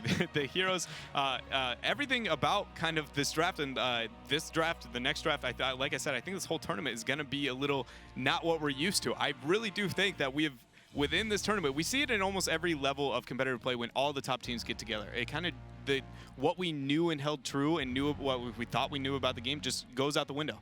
And we say, you know what, actually, I think this is how the game's going to be played. For the first time, though, like I said, I feel like it pulls from other regions. I've never felt like North America decided to kind of learn from the other regions. They do at certain moments and with certain heroes, but overall, it feels like everyone is pulling from what the other regions have done over the past couple of weeks. Well, once again, guys, remember, you can tweet at me at SolidJakeGG, and you can tweet at Dreadnought at TempoDread with who you think will win this matchup, but be sure to use the hashtag HGC for the Heroes Global Championship, as this is a big process. We're now finalizing this weekend the top 2 teams in North America that will advance to the World Finals in Korea later this spring. Absolutely, and like you said, it's just so much on the line for all of these teams and how well they're going to be able to play it out here. it's phenomenal, and I'm excited to see game number 2, Tomb of the Spider Queen. Different style map, different style play. Who's going to step up?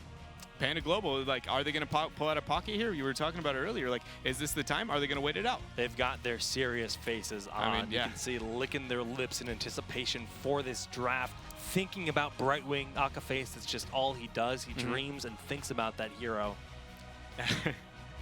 Absolutely. Oh, man.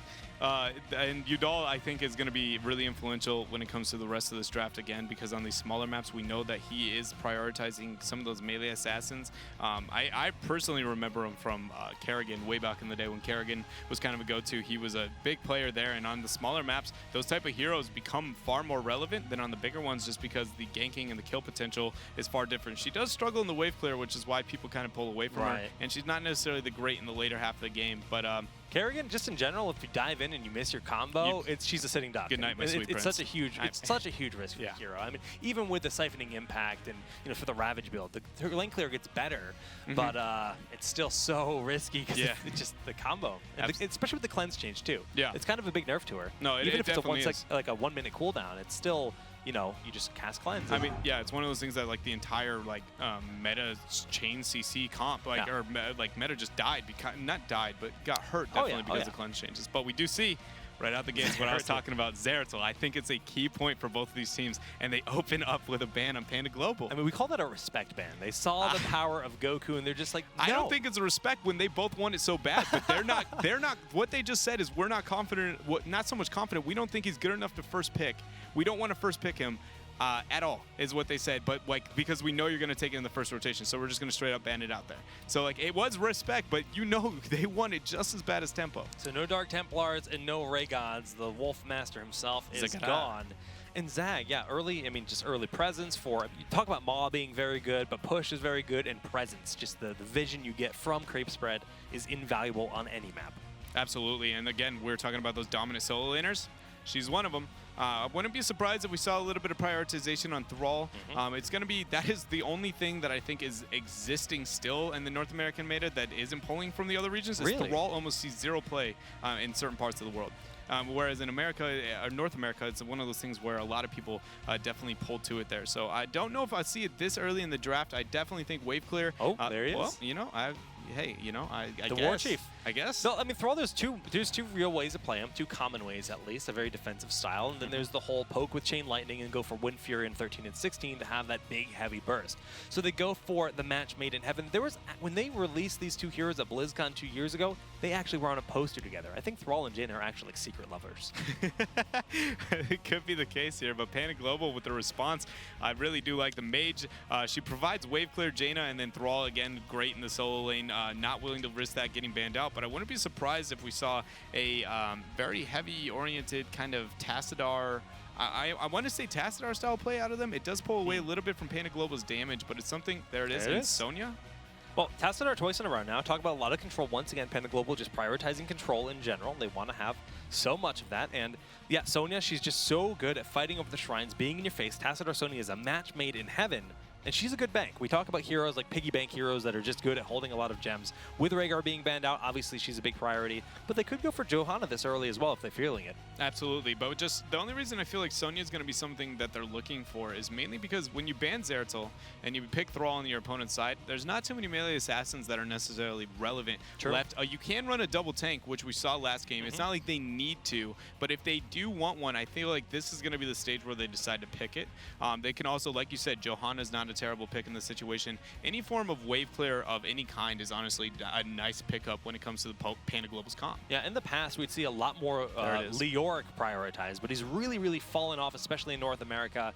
And there is the Lunara, just so much damage output. Very good at burning down structures, and late game, her presence is huge. No, it definitely is, and again, she provides a really good wave clear that we were talking about that they needed out of that pick. So Panda Global doing a really good job there. The ban phase now, though, is Tempo worried about a Sonya? Okay, so Lunara, one of the greatest trios in the game is going to be Tassadar, Sonya, and then Jaina. And they're just absurdly strong when they're influenced together. Tassadar making Sonya just really powerful, Jaina slowing everybody. Lunara kind of does the same thing. That's Not true. as well, but she kind of does. Well, with Thornwood Vine, it's got a very similar impact. It just spreads, you pop your W, and then everybody's slowed. So it's one of those things that if Tempo's really worried about them running kind of a melee, this might be a ban that they look to pull out. Again, they could pull away from it, but I definitely think that looking towards the Sonya is something that I would be fearful of if I am on the side of Tempo. All right, well, Tempo Storm, they're debating that Sonya ban. They're debating, do they want to remove another support? Are they worried about Tassadar being paired with someone else? But no, it's ETC, the power of Maw and Mosh and Forest Wall, just all that control. They don't want to fight that. Yeah, they remove it, and it shows that they want Johanna, in my opinion. I guess they can look for the Muradin. Both of them are really strong tanks, but essentially Tempo has the next 2 picks, and they ban ETC when no tanks have been picked up, so they blatantly are saying that they have a tank they prefer, and I think it's going to be Johanna. It definitely could be Muradin, but I just feel like it would be better to do it the other way around and prioritize ETC because he's so strong, and then Morale's going to be banned out on Panda. You know, just in general, I've always liked Johanna on this map, but paired with Thrall, you think about Sundering and then the Bless Shield follow-up and then Blizzard crashing down. It's just such a powerful form of initiation. I mean, Sundering arguably the strongest initiation ability in the game. It's the biggest stun. In terms of hitbox, it's by far the biggest stun. And there she is. Yeah, no, and they needed to pick it up here, otherwise Panda Global will. So there you go, them saying we want a tank, and they lock it in. Muradin being one of the only few really good solo tanks left here on the side of Panda Global. But what are they going to respond with? I wouldn't be surprised if it was a Falstad lock-in right here. Ooh, yeah. I can also see them waiting that out and maybe trying to save it for the last pick because Panda Global does have Lunara already, and then they already have Zagara. Maybe Falstad doesn't necessarily complement their composition that well, but at the same time, okay, they go with the Malfurion. Now, really high prioritization there as a response to Lunara. what are we going to see a different build this game? Are we going to see a Loon still as an option for the wave clear? Are we going to see Rampant as an Moonburn is answer? phenomenal for wave clear, so that's pretty much guaranteed. But in situations where you see Malf, it's never when you need cleanse, right? You almost never see a Malfurion grab cleanse just because of how impactful Rampant is. But I'm actually kind of surprised to see him over Uther. I mean, sure, the lane clear is phenomenal, but they've already got, fairly strong laning. Yeah, so Toronto's going to be locked in here for Panda Global, which is almost 100% going to be a Murden. As the Miranda. Miranda's going to come in here, heavy influence there. The double pseudo healer is a really strong duo between those two. It's a classic, really. It is. It provides them a lot of early game kill potential. They have a decent amount of wave clear. They struggle a little bit, but not too much when it comes to the wave clear. And they have a great solo lane. So honestly, Panda Global's comp scales pretty well throughout the entire game here. And how well, honestly, I feel like it comes down to the Malfurion pick for where it was up. So you're feeling that false side for the final pick still? You think that would be good? Because he's mobile. I think it's not so much that he's great, it's just that I feel like rounding out their comp with some kind of sustain-oriented damage, I just feel like their opponents right now have very good sustain fighting, but they go with the Li Ming. All right, double mage. They're going to all in. It's just versus a double healer, you have Tassadar and you have Tyrande locking in a double burst-style composition between Thrall, Jaina, and Li Ming. They have 0 sustained DPS, whereas Lunara, if she makes it to that late-game spike on even footing with Zagara and greater the spell double shield? healer, it's one of those situations where it's like, if you don't kill anybody, how are you going to win a fight? And that makes me fearful for Temple. I don't think that they can't necessarily get away with it. It's just one of those things where I was talking game one, margin of error. It's so, you have to do everything very, very properly in order to walk away with a win with this style comp. But Li Ming, first time we're going to watch her come in and play here. Well, can we get the reset is the real question here. Her debut on an official ESL Blizzard broadcast, my friend. That's it's going to be very exciting. Now, of course, we see very different styles out of her in different regions. Some players, very diverse builds. Yeah, I mean, sometimes you see a full teleport build, which is about being a little bit in your face, going, kind of like almost Greymane-esque, right? Where you go in when that target's low, you blink onto them with teleport, and you do a ton of damage. But we also see magic missiles build. I think Cloud9, I've only exclusively seen them run the magic missile build.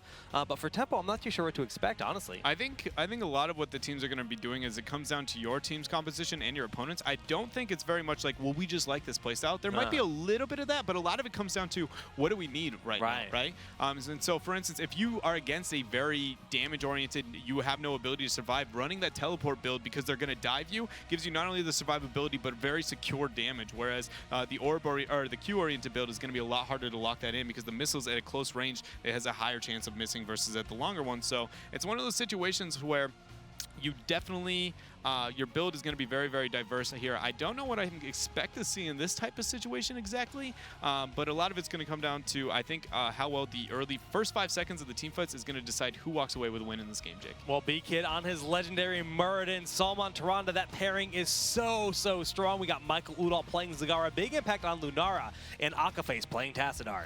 And we are going to see Goku will be on the Thrall. Srey will be playing Johanna. Zix is going to be on that Malfurion. I'm really interested on his level 4. KO will be playing the Jaina. And Sowon is going to be locking in that Li Ming. I call them the mage babes. You put Johanna, Jaina and Li Ming together. Then you've got Johanna. Oh, what a trio. I mean, that's... The dream. The dream right there. I mean, that pretty much is it.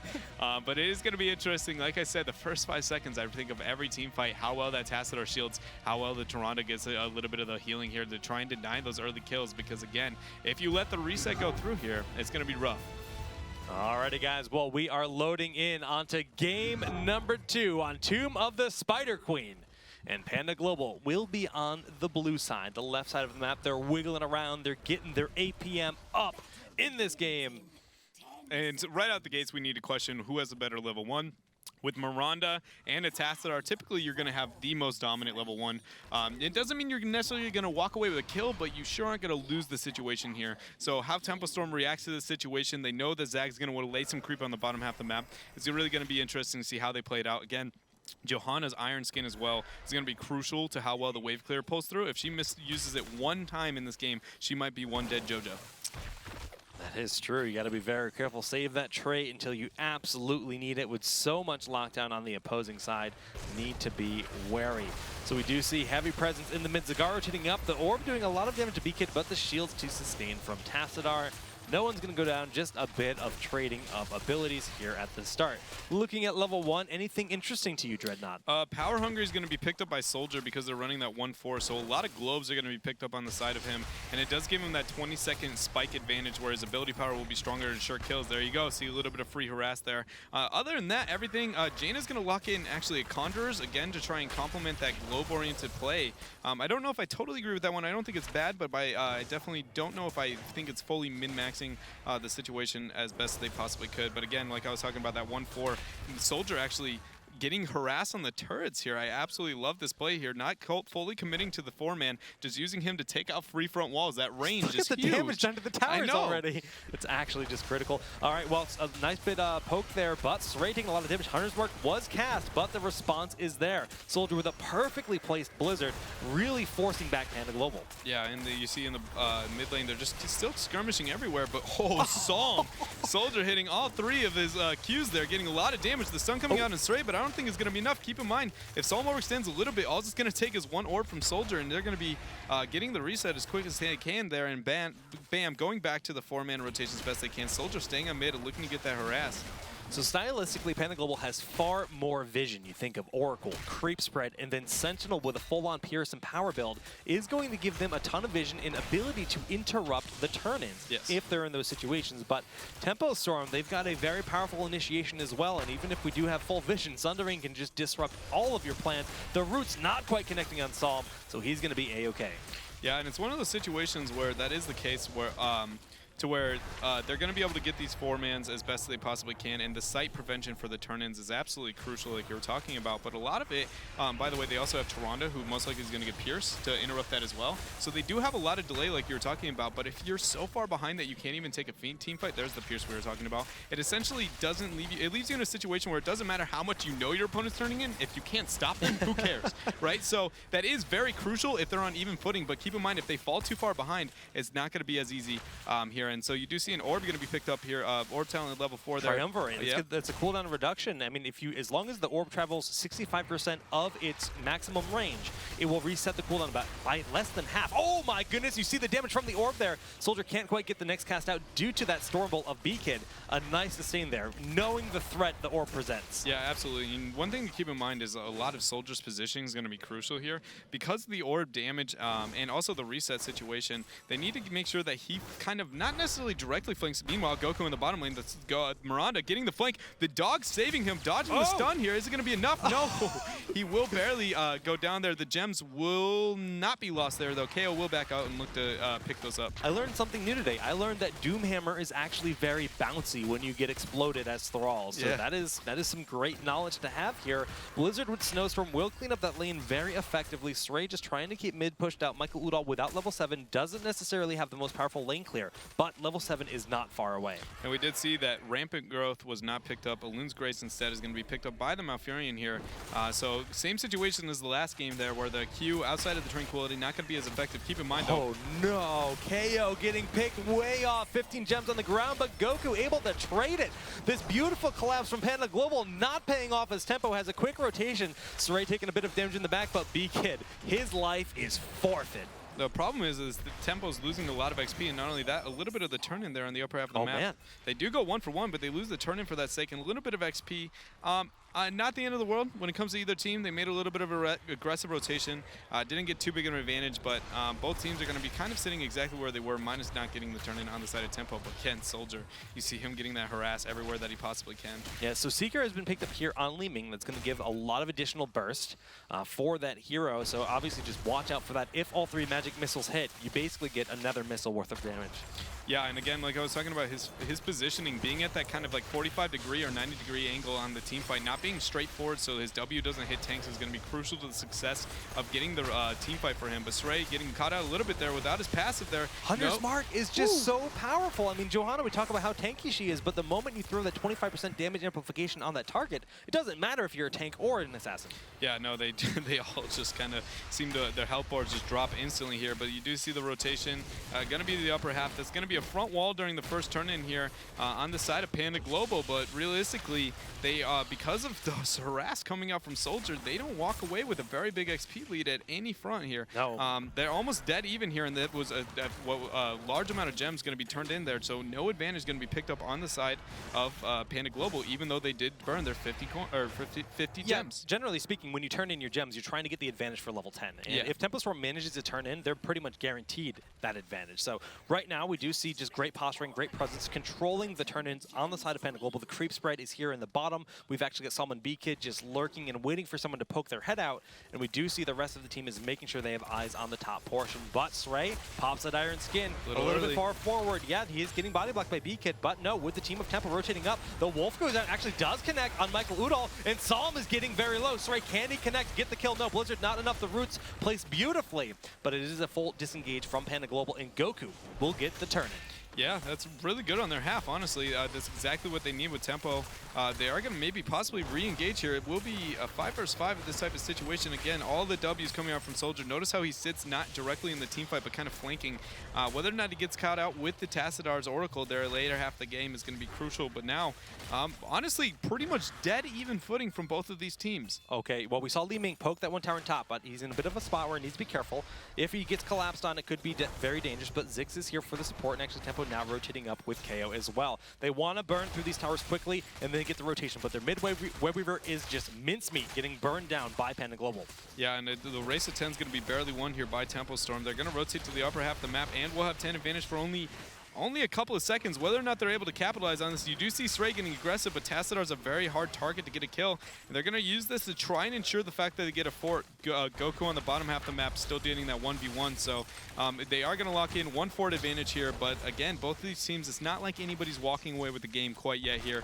Goku's going to be a little bit risky here. Miranda rotating down, smelling it out, whether they're going to be able to take out the War Chief. All right, the standard heroics have been picked up. The rotation down to mid. Just Li Ming staying in top with the Web Weaver before it does end up falling. Not quite going to get the fort at this rate. Actually, no, it might have actually taken it out. Yeah, and they're in a situation, they walk away with a win there. And now you see Tempo Storm instantly rotating to make sure that they get the Knights over their opponents, get a little bit pressure out. Keep in mind, Tempo Storm also, because they haven't lost very many lives here in this game and managed to not give up any of the gems, they actually do have a turn-in over their opponents, even though both teams have turned in one time here. So really crucial on how this works out. 62 to 45 in terms of the gems in the pockets of each team in favor of Tempo Storm. And Goku just kind of showing his face to Big Impact. Now that's just going to force a potential response into that bottom lane, and that's actually giving Tempo Storm a little bit of space here on top, but the Sentinel and the Stormbolt will be successful interrupting. And that's that delay in sight that we were talking about there in the early half of the game. It's coming into play directly right now, but again, whether or not their opponents can actually take the team fight is a different story. Huge poke coming out there on the side of Tempo. Soldier just throwing out skill shots, man. The Blizzard crashing down, doing a good bit of damage, and actually the Bless Shield used very early here from Sray. No follow-up from Tempo. The Force Wall, though, is locking B-Kid back. We see the Shadow Stalk trying to keep them up. Stormbolt and the Lunar Flare, so Thrall goes down early. No Sundering. Oh, Sundering was cast in this fight, and we do see a 3-man Maw. Absolutely huge. The follow-up, we see the Force Wall has been cast, trying to get them locked in. KO's going to end up falling here. Ziggs is very low in the top. The Dwarf Toss and the Stormbolt do connect, and that is a 3-for-0 for Panda Global. That was absolutely crucial. That was a really good pick on the lower half of the map. Big Impact influencing. He essentially, Goku got caught out a little bit too far, and then was able to ensure the fact that he was going to go down there, and then a huge maw on him. Big playmaker, like I was talking about early on. Big Impact coming in here and just really influencing that team fight for his team. Now they do have a turn-in. Tempo Storm does as well, but they aren't going to be able to get it, and how well they snowball this part of the map is going to be crucial. Again, Lunara hasn't quite hit her spike in power quite yet, but the Miranda being able to make sure that her early game wasn't so weak there in their type of composition. Yep. And like I said, a lot of it, when they do get this turn-in, if they start a team fight, the first 5 seconds I think are going to be absolutely crucial to the success of it, just largely because Tempo Storm has such a burst-oriented composition. Yeah, but props to Tempo for retaining most of their gems. You see Sray sitting on 54. His life is worth a lot more than just falling, right? He needs to make sure that he doesn't drop those gems for the team, because that is their life savings. Disintegrate, only a 20-second cooldown being used there with Night Takes Pawn to try to focus down a single one of the Web Weavers, but level 13 is imminent right now for Panda Global, and they will have a small advantage with that. Yeah, and they rotate to the upper half, 5-man committing to make sure they get a fort. It will get them 13, but Goku is on the bottom half of the map soaking. They're just waiting Tempo to get 13. They aren't going to take any risks that they don't have to. Make sure they're on an even footing with their opponents. What is going to be absolutely crucial when it comes to these team fights too, one thing that I want to look out for is how well Goku's Sunder pairs with kind of the burst coming out from Li Ming. I really do fear, just again, with that double healer into a burst style composition, I'm just really fearful for how the team fights are going to start. But Srey in the Beautiful mid lane. force wall with the Hunter's Mark being used. There's 3 throws at the Blessed Shield, so Heroic spent for a very short cooldown. Heroic, that force wall. Goku is spotted by the Wisp, immediately has to back away, and all this vision from the Creep and the Wisp is being so impactful in this game. Yeah, absolutely. It's just so hard for Tempo Storm to find a reaction. Again, you see the 3-man rotation in the bottom half. They're trying to cap on top, but Srey has all the coins. You were talking about their life savings being on Srey. That's totally fine, except who's your best zoning tool? Srey. And again, he's caught out now. Iron Skin coming out very early. Tempo has to take this fight. A beautiful force wall. They're forcing Srey back. He's trying to juke that force. We do see the ball just onto Jaina. Not really going to get big value, and they're turning this around. Tempo Storm looking to make something happen right now. They're moving on forward, but Srey, Thrall goes down very early in this battle. Srey not able to peel him back, and the Dwarf Toss in from Beacon. He's known for his Muradin. Can he get the lockdown? But the Iron Skin is used at the perfect moment. Yeah, and Li Ming ended up getting a little bit of poke from the side there, getting their health bars low. But again, the Sunder being used at the same time as Ma, so his team isn't able to follow up when they have that much burst and that little sustain. If they aren't all on the exact same page and able to execute flawlessly, they're not going to be able to get a kill here, which is really what their composition's built to do. Tempo got 76 coins, but again, Srey's their best zoning tool, so having him turn in, they don't have the ability to kind of zone off of him, and that's where most of these picks have come through, Jake. A lot of it here, but B-Kid's going to be very, very aggressive. All right, well, Panda Global looking phenomenal so far in this game, a full level lead, and they are looking to collect enough gems for the next turn-in of the Web Weavers. We know Srey still holding on to that big life savings, but can they turn it in with all this map control? They have really been struggling in the mid to late game. Absolutely, and again, their composition kind of just struggles in overall. It's just their early game is decent, but then the Mirana going to be picked up by their opponents. This is going to be really rough here. The turn-in's going to be won by Global, at least for now. They do have a couple more that they need to obtain in Tempo because they're all sitting on Srey. They can't zone off of him. The fight before 16 is crucial, but Goku's going to be caught out here. The stun going to be juked, and Srey's looking to force. Welly coming out. All right, the force wall used to try to disengage, but a big condemn pulling them in. The Wolf there, they've locked down Beacon. They're doing a lot of damage, but Srey needs to back on out himself. The heals from Ziggs aren't necessarily at full power yet with no level 16 here, but he still has Tranquility in his pocket, holding onto it as long as he can. Lunar Flare whiffing entirely. We see the Roots not really doing much as well, but we do have Sundering available, so if Goku finds that moment, he will initiate hard with it. Ice Block popped very early, and Ma has been cast. Yeah, that was a really big deal that Ma ended up missing there, but Tempo Storm hasn't looked to force this fight. There they go. They get the catch there.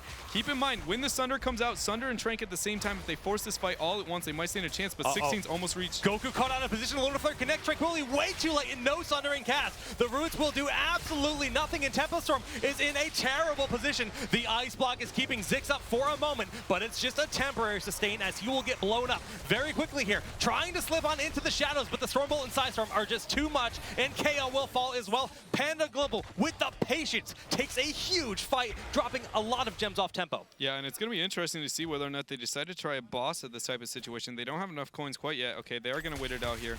They aren't going to be able to boss and turn in at the exact same time.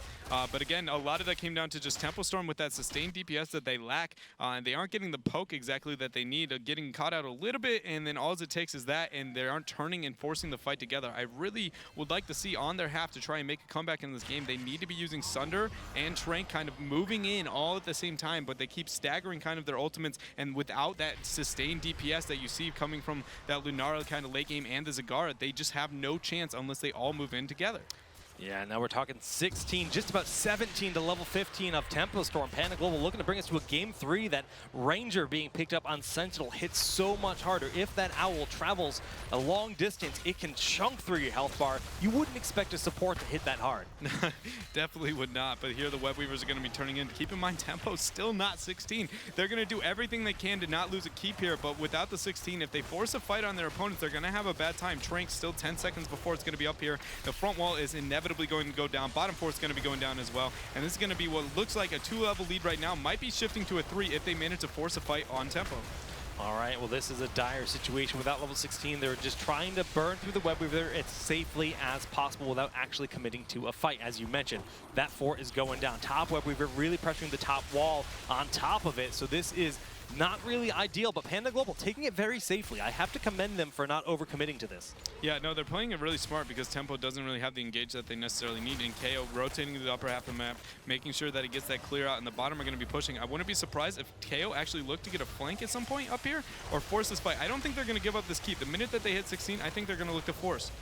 I'm surprised we don't see the Wisp actually covering that flank that you mentioned as a possibility, but they do have eyes on KO at the moment, so it's not at all critical, and he's looking to go up through that gate. No, opts to back on away. Tempo Storm manages to keep all of their keeps alive, and level 16 is almost here, but the final Web Weaver will now be cleaned up. And just how this game has gone, we've seen kind of that dance around the turn-ins happen about 3 different times, and Tempo each time has managed to get pick and not force the fight that they necessarily want. Oh, but the boss call is going to be coming out here on the side of Panda Global. They have Toronto. This is going to be burnt before Tempo can even recognize it. They aren't going to get a turn in either. The Wisp spotting them halfway through. They know the owl dismount. 3, 4, 5 man dismount. Perfect on his half. That's going to be a free boss on their half. Tempo is not going to be able to deal with this, but they also didn't get a turn in. They lost on all fronts here, and now they're losing a 2-level lead. This boss is not like it's going to end the game by any means, but whether if they get these picks, it will. Osray has 70 of the 98 gems of Tempo Storm. Iron Skin has been used. They need to get him out. That is their lifeline.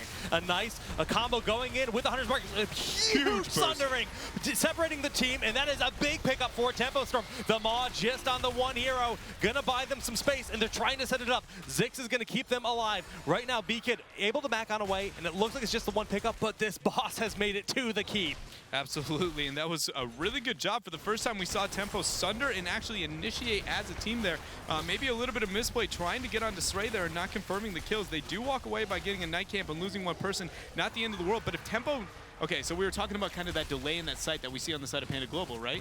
That's going to come into a crucial point right now. Tempo needs to turn in while they have a man advantage. They have over 100 gems on their team right now. If they are not able to get that with the delay that you see from the Zagara site, look at Sray trying to turn in. The Owl coming into play. They have so much delay. They have to force this fight right now, or they're never going to get a turn in. This is the turning point moment for Tempo. Are they going to capitalize? Oh, no. This is such a tight situation for them. 19-17. Sure, they have their 16 talents, which is good, but Panda Global getting another 38 in, just about 31 turned in so far, 7 more in their pocket. Sray's gonna poke his head in here, try to turn in, but B-Kid is just waiting. Stormbolt in, the focus going down onto Lunara, but we do see that spell block really paying off, sustaining through the damage, and Sray drops all of the gems. This is just chaotic. Panda Global initiating hard onto Zix. The Stormbolt there, they're flanking Goku in the backline, but he's way out of position. The Shadowstalk is keeping them up. The 61 gems, sure they were picked up, but now they're gonna fall to the poison of Lunara, and she's gonna burn him down, and Panda Global in a position to end the game. Yeah, there's gonna be a situation where they're gonna decide to either move through the upper half of the map and try and rush the core.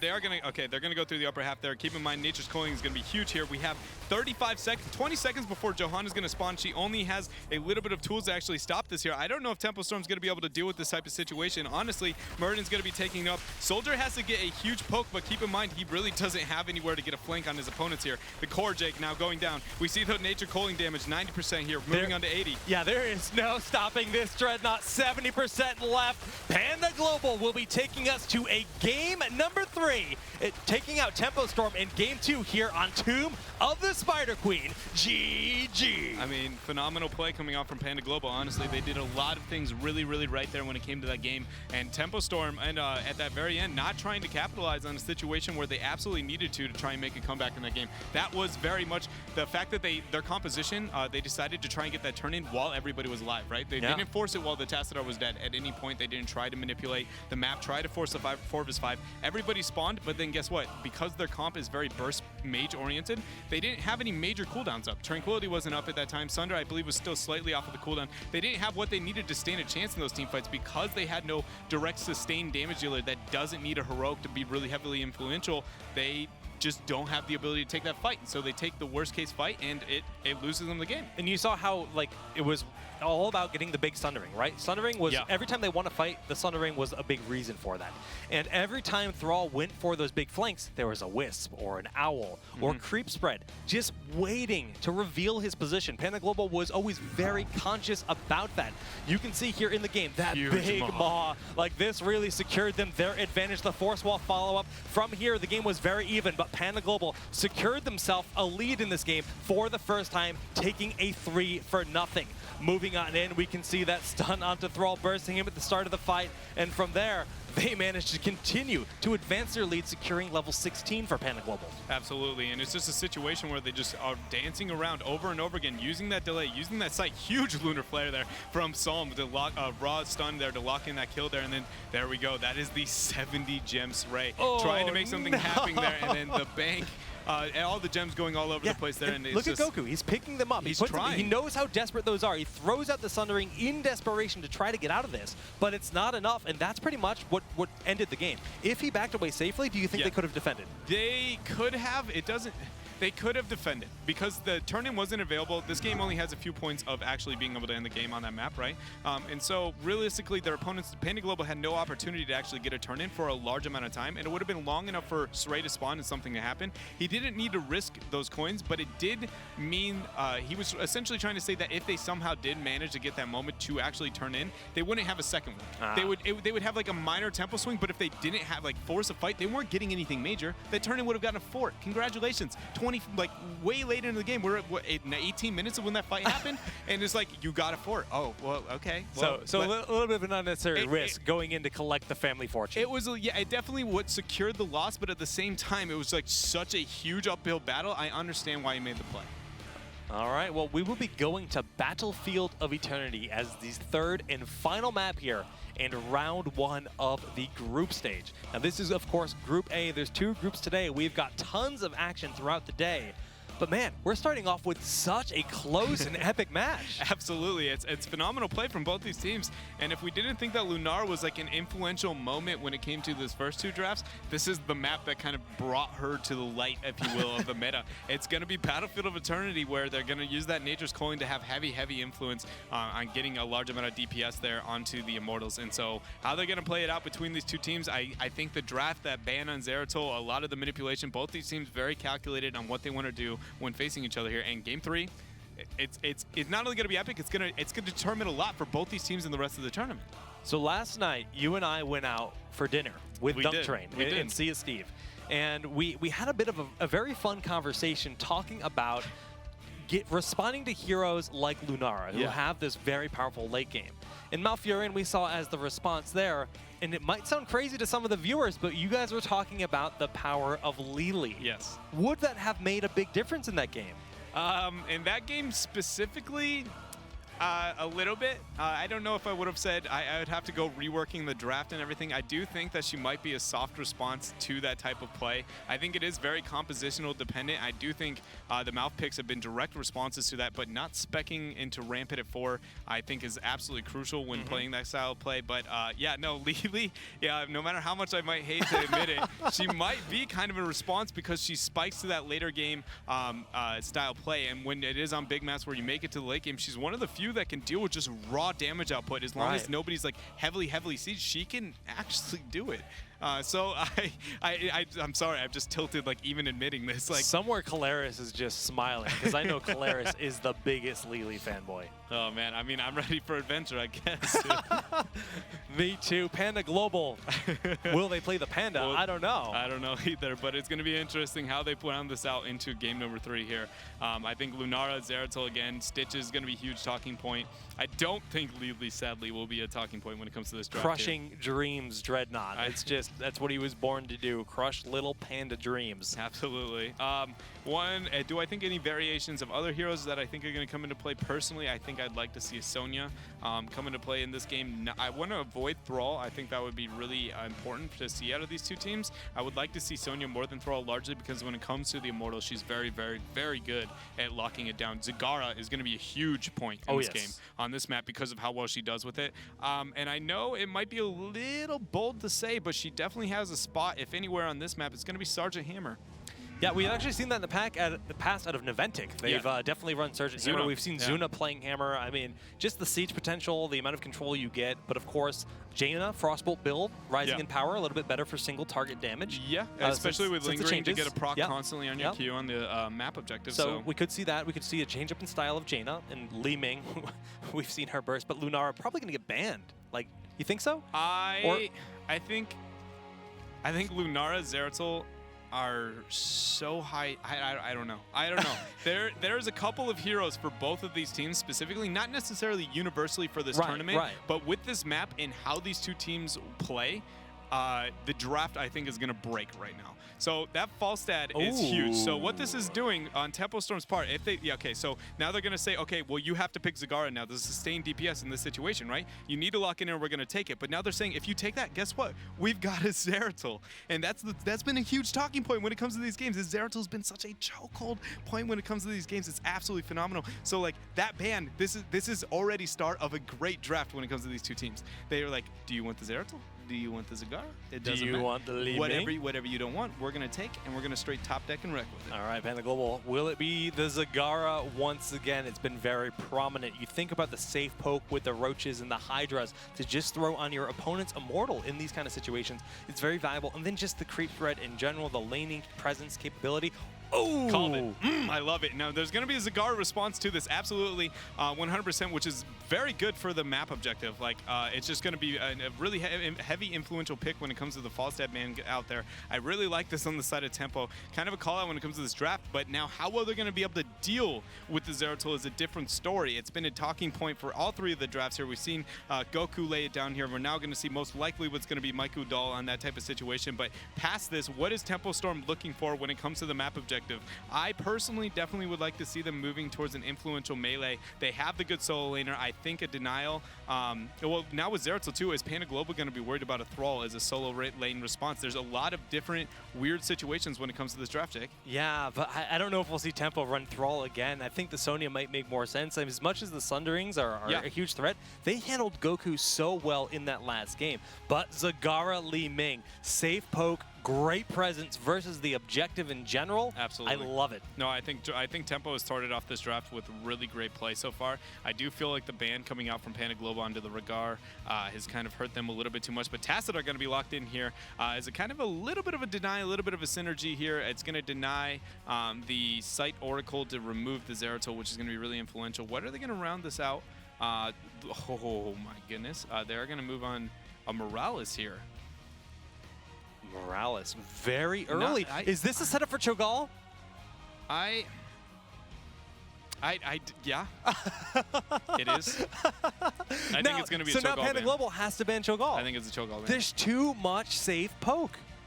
It's scary. It's too much. The only reason I don't like Cho'Gall is because Tempo is only going to have Cho'Gall with Cho being the only threat.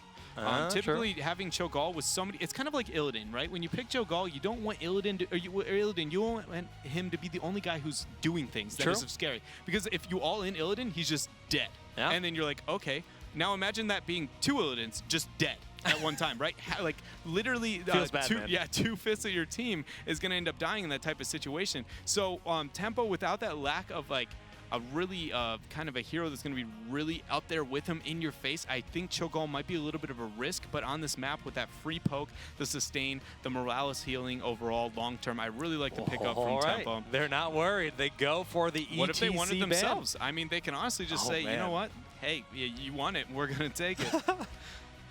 This is mind games. I mean, this draft, man. We were talking about it before, and it was touched up on it a little bit, how it's going to be the mind games of the draft, and it's definitely coming into play here. Okay, the final band of this draft, Tempo Storm considering their options. Now, the Protoss Brethren probably won't be employing their friend Artanis in this matchup. That's pretty unlikely. But Tyrande, they saw the power of that hero, the power of that Hunter's Mark. That could be saying Cho'Gall even more. Lunara or Cho'Gall is going to be interesting here. That is kind of the plight of Cho'Gall, where he's forced to pick something. forced to be picked in an entire rotation if you do lock him in, getting the Cho and the Gall there. Murden's going to be locked in for a good tank with the ETC band. That's going to be smart on their half there. So are they going to be looking for a Lunara in this type of situation? I feel like it's inevitable on their half. I can't. I mean, I'm actually surprised she made it this long in the draft because of the power of Nature's Culling in general. I think it makes sense for Tempo, and I kind of see where Panda's coming from. I think this is the point where if she made it through, I would just be like, they have something that I don't expect. Really, when it comes to their draft. As for Tempo, if they don't lock in, they go with the Thrall. They're going to let it go through, saying that if you take in Lunara right now, you're going to be in a bad spot. Essentially, that's kind of a bait for the Zeratul there. Saying that if you lock in the Lunara, we're just going to have Zeratul, Murd, and Thrall all over you, and you're going to have a really hard time. They're forcing that. So I like that pick move. Again, a really aggressive call out, kind of out when it comes in the draft, and Panda Global risking it all here in game number 3. I love it. It's what you need to do to walk away with big wins here at this tournament. Okay, well, a heavy initiation on their side. Double melee, not super common, but it does happen here and there. Will Cho'Gall be that pick for Tempo Storm? No. Nope. They're going for Johanna, and then they might go for melee. Sonya could work here versus this comp. She definitely is a presence. I think Sonya does okay. It's going to be, I don't know, it's going to be really interesting. I don't want to see Lunara. I'm afraid we're gonna. I don't want to see that from Tempo. If they do lock in Lunara, I feel like their comp is very susceptible to the hard engaged Zeratul style composition when it comes from Panda Global. It's really fearful of that, and I do think they're going to lock it in no matter what here. So past this, what do we think Tempo Storm can lock in? They have a couple of options. Raynor, okay. They're going to lock in the Raynor. Triple ranged. Yeah, they're going to go triple ranged into a Zeratul here. Well, think about Stim Drone, and think about the power of Stim Drone on both Zagara and Raynor, right? That gives them a lot of presence, and we have seen Dropship, the Medivac, be very powerful on this map as well. So 2 big options there for Ziggs on the Medic, but great triple melee in theory. Greymane, no with Lunara. With the lone support Tassadar. They just, I 100% expected Lunara Wow. coming in. Yeah, so that's the European/Korean meta that I was kind of talking about a little bit coming into play. So Greymane, you lock in the Tassadar, and so the double sustain kind of against the poke and everything else, but then you end up taking a large amount of poke. I do think I feel like Morales isn't the worst. She does have great healing, obviously, but Greymane's got that later game spiking, and Morales is going to be able to most likely be able to deal with a little bit of the healing, but she's susceptible to the poke herself. She's susceptible to flanks. If a big Sun Ring comes through and Greymane dives in the Worgen form with Go for the Throw, it's going to be so hard for Ziggs to stay alive. Yeah. So they've got to keep their eyes on those flanks, and of course, Tassadar can find the openings with Oracle. I'm loving the drafts from both teams, but this is definitely a very interesting style, especially for the North American meta, Absolutely. to see Zeratul, Greymane, and Thrall. I told you, I feel like it's going to be an entirely new meta here for the most part. A lot of it, and the new things are going to develop into the middle of this tournament. Here we are in the first set. Things are getting real weird. So what I want to talk about, though, a lot is when it comes down to the map and these types of compositions, right? Lunara wasn't touched up on it at all, but Zag is going to be great on the map objective. Morales is extremely good at those extended fights. Li Ming's going to have good poke, and Raynor, they can kind of pretty much eat Immortals alive when it goes on the side of Tempo Storm. But Panda Global, what do they have? They do have Greymane. He is going to be pretty decent there. Zeratul and Thrall is not going to do too much, but here we go. We are going to be moving into this match here, ladies and gentlemen. We're going to have B-Kid is going to be playing Murden. Solom is going to be on the Zeratul. Mike Udall will be on the Thrall. Big Impact is going to be playing Greymane, and Akaface will be on that solo support task. The triple range, or the triple melee versus the triple range with Goku on Raynor, Srey and Johanna, Ziggs playing Medic. We have Zagara played by KO, and So1Deer. Soldier is going to be on Li Ming once again. We saw his scary, scary presence in the early game when he was poking safely, but it really felt to fall off towards the late game once the pressure was a little bit more prominent on the side of Panda Global. I don't know if that was a play thing rather than just a composition type situation, and I do think this will be a game where it will be a little bit different. The manipulation of it will be done a little bit different from the last game, but he played, honestly, really well. His approach to the team fights from the angle was really well done, and for the most part, I do think he will have a pretty heavy impact here on this game. All right, guys, well, we're loading into game number 3 on Battlefield of Eternity. This is it. One team will move into the upper finals, and the other team will fall into an elimination match in the lower bracket with Panda Global here on the blue side. Yeah, and then, I mean, this is the first game of the set of the day, but it's going to set where the teams go. If their back's going to be against the wall, if they have to pull out those pocket strats here. But again, this is going to be a huge, huge game here. A lot of it's going to come down to the Immortals, who makes the early rotations, and I think the Zeratul play is going to be crucial because, again, that triple range is very, very susceptible to his style of play. You see Zag getting that solo creep on the bottom half, actually not getting spotted there. KO being a sneaky snake. Sneaky snake. The Oracle did not find it today. All right, well, in terms of talents, we actually have perfect aim picked up once again for Greymane. So, you know, sticking to that over Wolfheart, both of these games in which he has been played. Reverberation there for Muradin, going to try to deal with some of that auto attack presence, especially in the event that Stim Drone is picked up as an option, because man, is Raynor scary if he goes for that full style. But he did go for Give Me More at level 1 instead of Giant Killer. Or Season Marksman, excuse me. And it's a really good situation here, and Li Ming getting a heavy amount of poke there already right out the gate, so that's really impressive from them. I don't know how well this bottom lane is going to go on the side of Greymane. I do think he struggles a little bit in the 1v1. He's not bad by any means, but he doesn't necessarily excel against Zagara. I mean, but let's be honest, who does? Thrall, and Thrall is rotated down. Yeah. So there's a response. Michael Udall is going to be there. He's going to poke safely with Chain Lightning. First two talents are always picked up for that, for this style of play, and you just wait for the moment. If Zagara oversteps her bounds, you'll see that Wind Fury popped in, and the 3 hits just chunking through her health pool. Yeah, and the 4-1 is a really common strategy here. We do see, like you said, Zag just kind of doing her thing in the bottom half. And honestly, no team's really going to do anything major, I don't think, in this early half, unless you get a big flank here, which you do see posturing up from Panda Global, Psalm, and Big Impact. But no, see, the early rotation from Tempo, I think this is crucial to the success of both of these teams here. Whoever makes them better rotations here, because again, Tempo Storm's comp can kind of eat these Immortals alive here, and it does spawn in the bottom half of the map. Positional advantage, and Zag's creep is going to be really big for them. All right, well, we see Tempo taking an aggressive posture on this Immortal, but the same response here for Panda Global.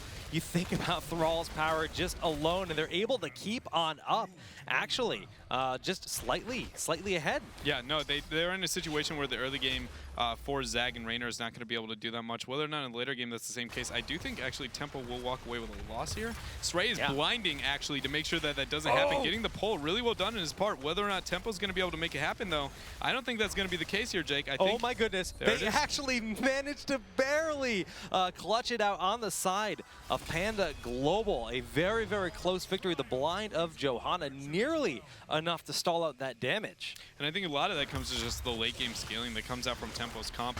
Their auto attack centric composition really doesn't do that much. Like, they're level 3, right? Like, how much does Zag really do on her own? But that will change a little bit when it comes to the future there. I do like the fact that both teams decided to be offensive, making this Immortal essentially not very useful, because both their comps kind of struggle when it comes to that early game oriented style play, especially in my opinion when it comes to tempos, and then the Greymane scaling that happens at that spike at 16. Wow, okay, so great defense. Only one tower was lost. We see KO was able to fend off both Zeratul and Thrall on his own. The power of just Zagara early game in the laning phase. And taking a look at these talents, anything that stands out in Venom, not a common option. It's definitely not necessarily what you consider standard. Really aggressive rotation here, though. Soldier instantly blinking out. Nice and they're going to walk away. Yeah, really good job on Zig's part. Nothing crazy is going to happen here, but they are going to dance around. Keep in mind, the Li Ming poke is going to be crucial here. The Task Shield going to be blown up. Nice. But I don't know who's going to be able to walk away within here. Srey moving in maybe a little bit too early, taking free damage here on the map objective. Go the flank here, though, from Psalm. Soldier senses it and says, no, you are not moving through here. Yeah, with that penetrating round connecting on Zeratul, puts him a little bit too low, and considering that Tassadar is a lone support and can really only shield. I mean, even when you spec into the Leeching Plasma and you spec into Khaled's Embrace at level 7, he still doesn't have the same kind of impact as a healer that refuels your health bar. Yeah, and we do see when you're talking about the level 4s, and Venom is going to be provided for earlier skirmishing. Vorpal Blade, not necessarily uncommon, but an option go-to. But Zag is actually going to take more creep-oriented build here. He's already going to go with Tumor Clutch, getting more creep, more sight. You can expect 100% to get a endless creep here at level 7 here. He's going to just provide a large amount of vision for his team. Yeah, so he's given up in Venom Spines, which gives him up or loses a bit of presence when it comes to the Immortal fight in racing. Yeah. And that's kind of a interesting decision to see, but the power of that creep spread, I mean, you already see it. The whole bottom part of the map is just That's Zagara's lair. Yeah, both these teams are going to cap their Shaman camp at almost the perfect timing for both sides. It's going to be split pushing.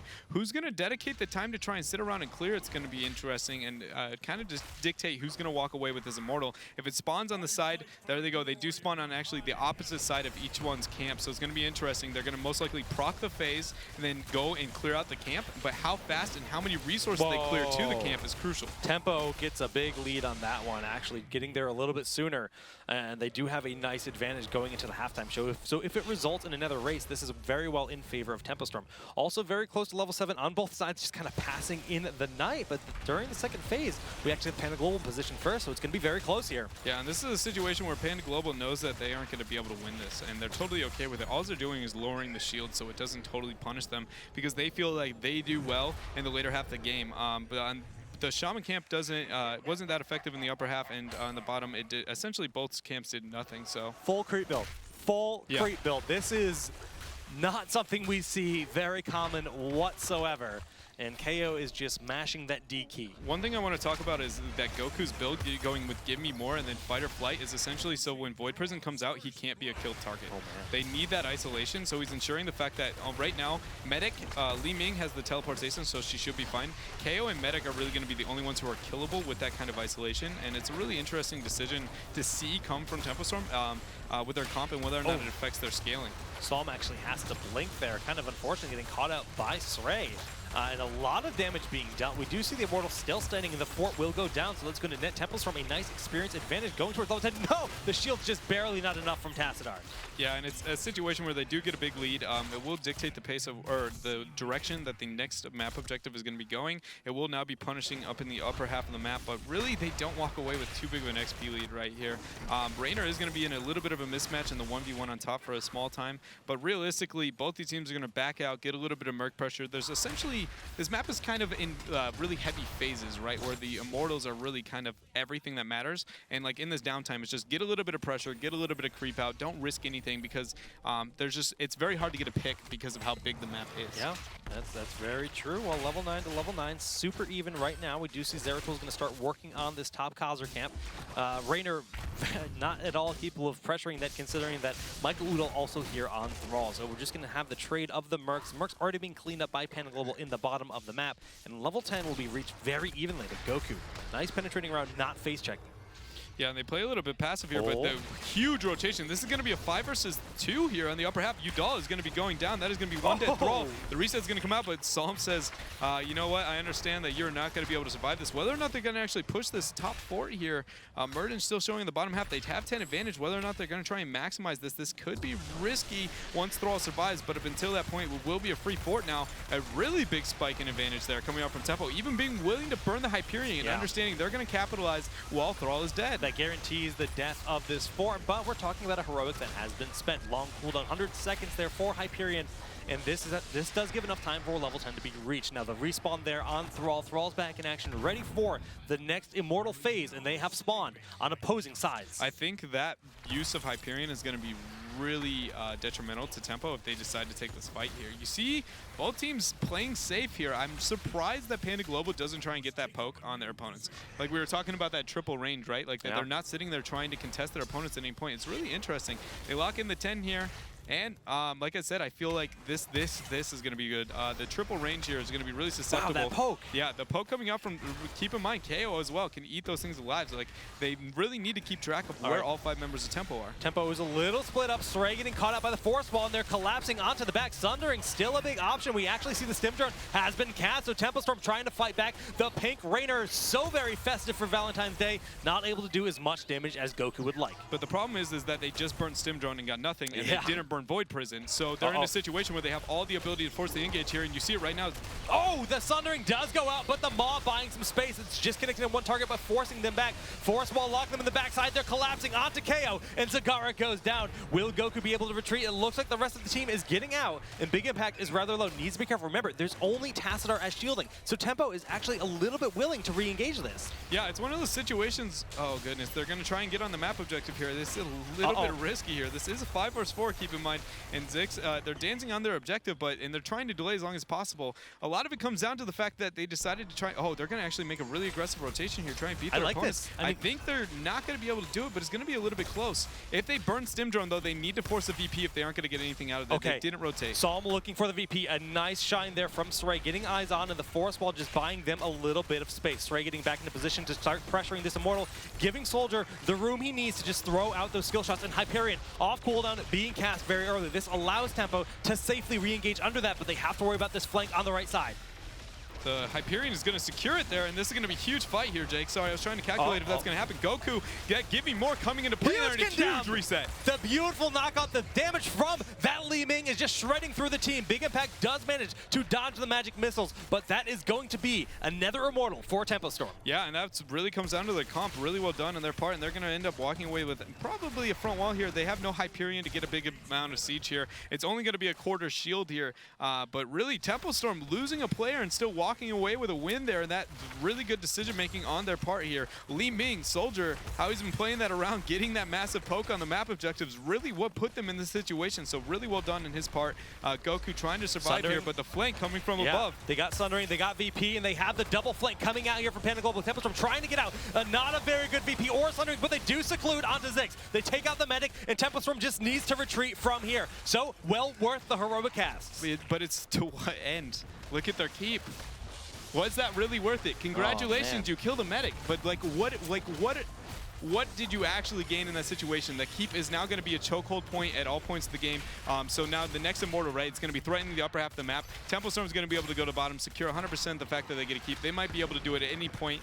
It did walk away with the winning situations, hands down, for the side of Panda Global, but realistically, I just don't know if that was a winning trade on their half to risk that getting that low and burning so many cooldowns. Medics up. They didn't really get the experience lead. They're down in XP. Tempo's about to have 13. They picked up the Khazra camp. Now they're getting Fallen Shaman. They can even rotate up in time to pressure that top Khazra camp as well. So Tempo certainly taking a lead in this game.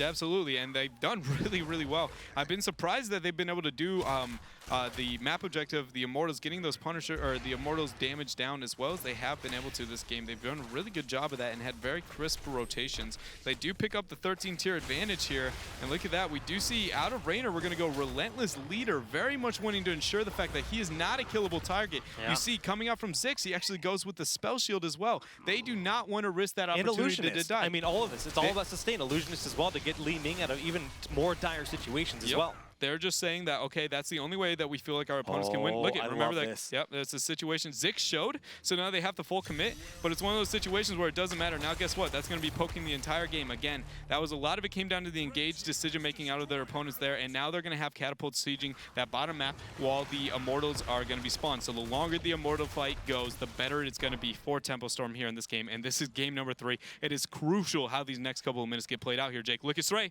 He's dancing with Adele a little bit here. He does get that blind out though. Okay, well, for one level lead, but talents are even here. But with that bottom keep being down, if this is drawn out, those catapults will start to pressure even further down the lane in favor of Tempo Storm. We see Sray just constantly in the front, trying to get eyes on the enemy team. We do see the double melee, looking for their flanks at every moment. Zeratul way behind in the bottom, looking for a flank, but he does back off. It's one of those situations, though, remember we were talking about that keep, what that means. The longer this goes, the better it is. And Tempo Storm now playing the defensive. We were talking about how good they were on the offensive side of the map, but now they realize we have the upper hand. Guys, we're going to delay this as best we can. And this is very smart, but Psalm is keeping his presence in the bottom, not only because he can look for a flank, but he can keep the lane pushed out if absolutely necessary. Beacon took a lot of poke. We do see Zix in the front, taking a lot of damage. Sundering not connecting on him, and can they peel in time? Psalm gets the shield. Zix will end up falling in a beautiful initiative from Panda Global, but the response, Ama with Sray in the front, 2 targets in the back. They're going to get big impact, and now we have a very low, very vulnerable Tassadar. Akaface going to fall. Thrall goes down. The reset on Soldier, and it's a 3, a 4 for nothing. 4 for 1 for Tempo Storm. And this is a situation where beyond the fact that the team fight would seem a little bit forced here, they're going to be able to get on this and going to force the phase. They only have Zeratul up to actually kill on the Immortal, which isn't very good, right? He's not very good at taking out that Immortal. So what that does is it allows the shields to be even higher for Tempo. Not only did they lose the fight, but they lost it around the phase of the map objective, and late enough that they're going to be able to get it. It's going to phase, and then they're going to force it even harder. This is now a map objective to where it's going to be pushing on top with almost full shields. And what Tempo's going to be able to do at this point of the game is essentially use it as a chokehold to where they can actually phase fake feign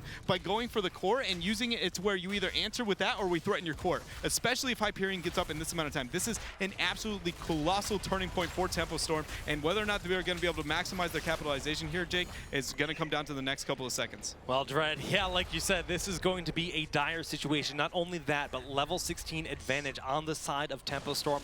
They are going to put their presence into this top lane for now. Do they bait them? Do they juke down? We'll find out in a moment. Yeah, it seems like they're going to decide not to. It's a chokehold point because they don't have a very big lead. If they had 16, I feel like it would be a little bit more common, and they don't have Hyperion either. I think that's a really big reason why they want to pull away from it, but you can use this kind of little dance, right, whether or not they want to go for the core or not. But here you go. They're going to get a large amount of siege, but again, from the flank, Jake, B-Kid is looking to try and make something happen here. Ziggs playing very, very safe. Saw him all the way behind, but Ziggs is isolated. Two things to point out. We have Bullseye there, the big stun from Raynor, forces out the Sundering, and we see KO getting burned down very quickly, but not before landing a two-man Maw. This gives Big Impact a big dire situation to back on away, and he uses that cleave to back up. VP used defensively. No follow-up, and B-Kid will be secluded and blown up from the medic grenade. That's a one death for one there. The Hyperion was used, so they don't have Siege to actually kill the core there. If they had that up, that might be an option here. They're looking for a couple of picks. The poke coming out wherever they can. That's 2 keep advantage and 16 tier advantage in favor of Tempo. They're posturing for a core here. This could be risky. There is no Void Prison to save them out here, so I guess they have the opportunity. They have really good siege, but it's all going to come down to if Ziggs is able to stay alive. Think about the mirror ball. Think about the damage from that magic missile. They have to be so careful. Michael Udall dodging it. Srey popping that divine shield or the shield to stay alive. The Iron Skin, the core has fallen down to 70% health. Tempo Storm with the stim drone on Raynor. They're burning it very quickly. Have they ended it? Are they going to defeat Panda Global here? I think they have it, Dreadnought. Tempo Storm wins on game number 3 and will advance to the upper bracket finals in the group stage. Absolutely, that was really well done. Trying to wait for that Tassadar shield there as best as they possibly could to try and secure the fact that they weren't going to lose that game there. Panda Global, though, I mean, Tempo Storm making a really decisive and a little bit of maybe a risky call there at the end there. They pull away the win, but a lot of it came down to the fact that notice how nobody got on Ziggs.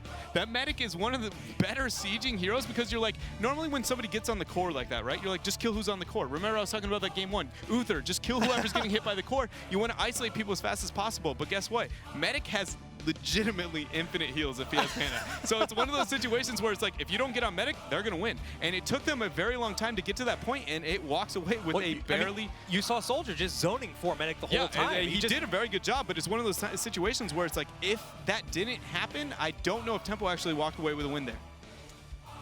Well, I mean, that was definitely an intense series, very even, well played by both Tempo Storm and Panda Global. We see Tempo walking over, showing a lot of respect, shaking the hands of Panda, but it's not over for either of these teams. Like we said, Tempo will be moving on, and Panda Global will fall to the lower bracket. Yeah. But they have another chance during the group stage. Absolutely, and I mean, their performance here definitely shows that they have the opportunity to still come back in this tournament. I do not by any means think that this counts them out. Right. I mean, they might be a sad Panda now, but I really do feel like they have an opportunity here, Jake.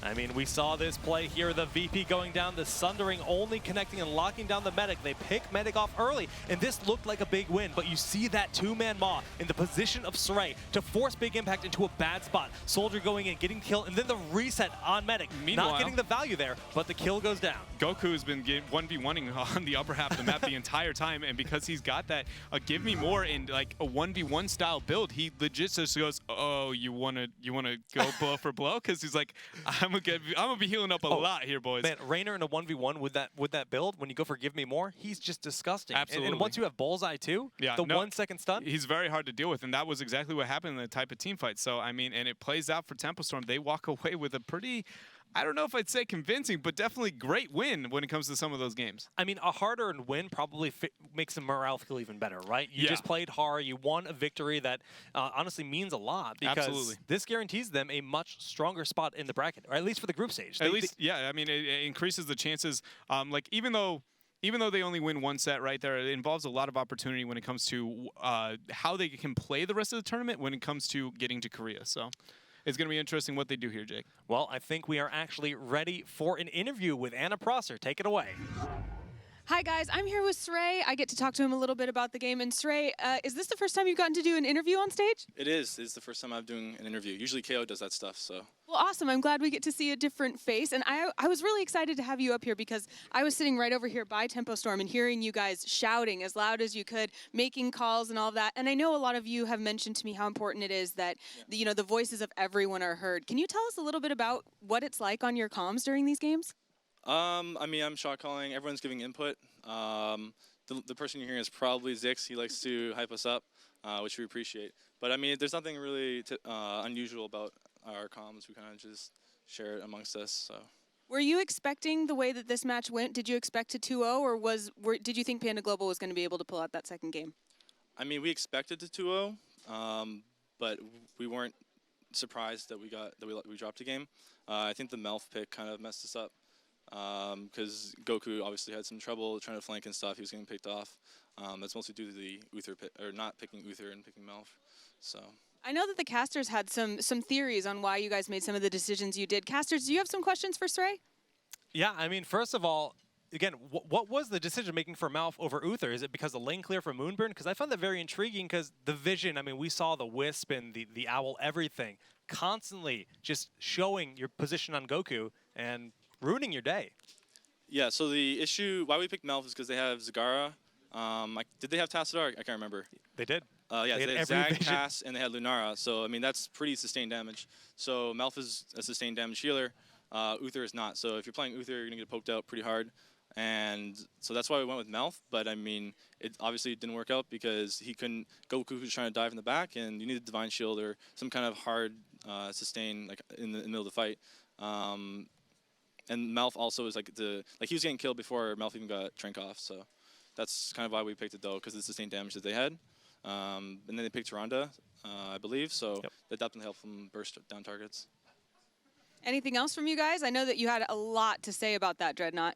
Yeah, when it came to that final core call at the very end, what was the #1 determining factor? Because after you burnt the Hyperion, I was really questioning whether or not core was something that you were going to be able to do. What was in your head really the kind of decision where you're like, you know what, guys, we can actually go core? Did you say game 2? Or game 3, excuse me, sorry, with the Hyperion being burnt in that team fight? So we had both keeps down, and we had catapults pushing each lane, and it was 4v4, and they, I can't remember who we picked up. We picked up B-Kid, so they didn't really have that much CC. They used all their ults already, I believe. So I think we just knew that we could go with that. Maybe it was a little bit close. I once again missed my blessed shield, but I was pretty confident that we were going to end it there, especially with all the lanes pushing in. So. Missing the blessed shield happens to all of us, man. It happens to the best. Well, it happens, some more than others. Exactly. Thank you. Well, casters, anything else, or are you good for now? I'm looking forward to this next match. You guys are going to go on to play either King of Blades Alpha or Naventic. Are you looking forward to playing one over the other, or do you think you're going to see one over the other? I mean, I prefer King of Blades because they're considered the weaker team, but in terms of like just preference overall, no.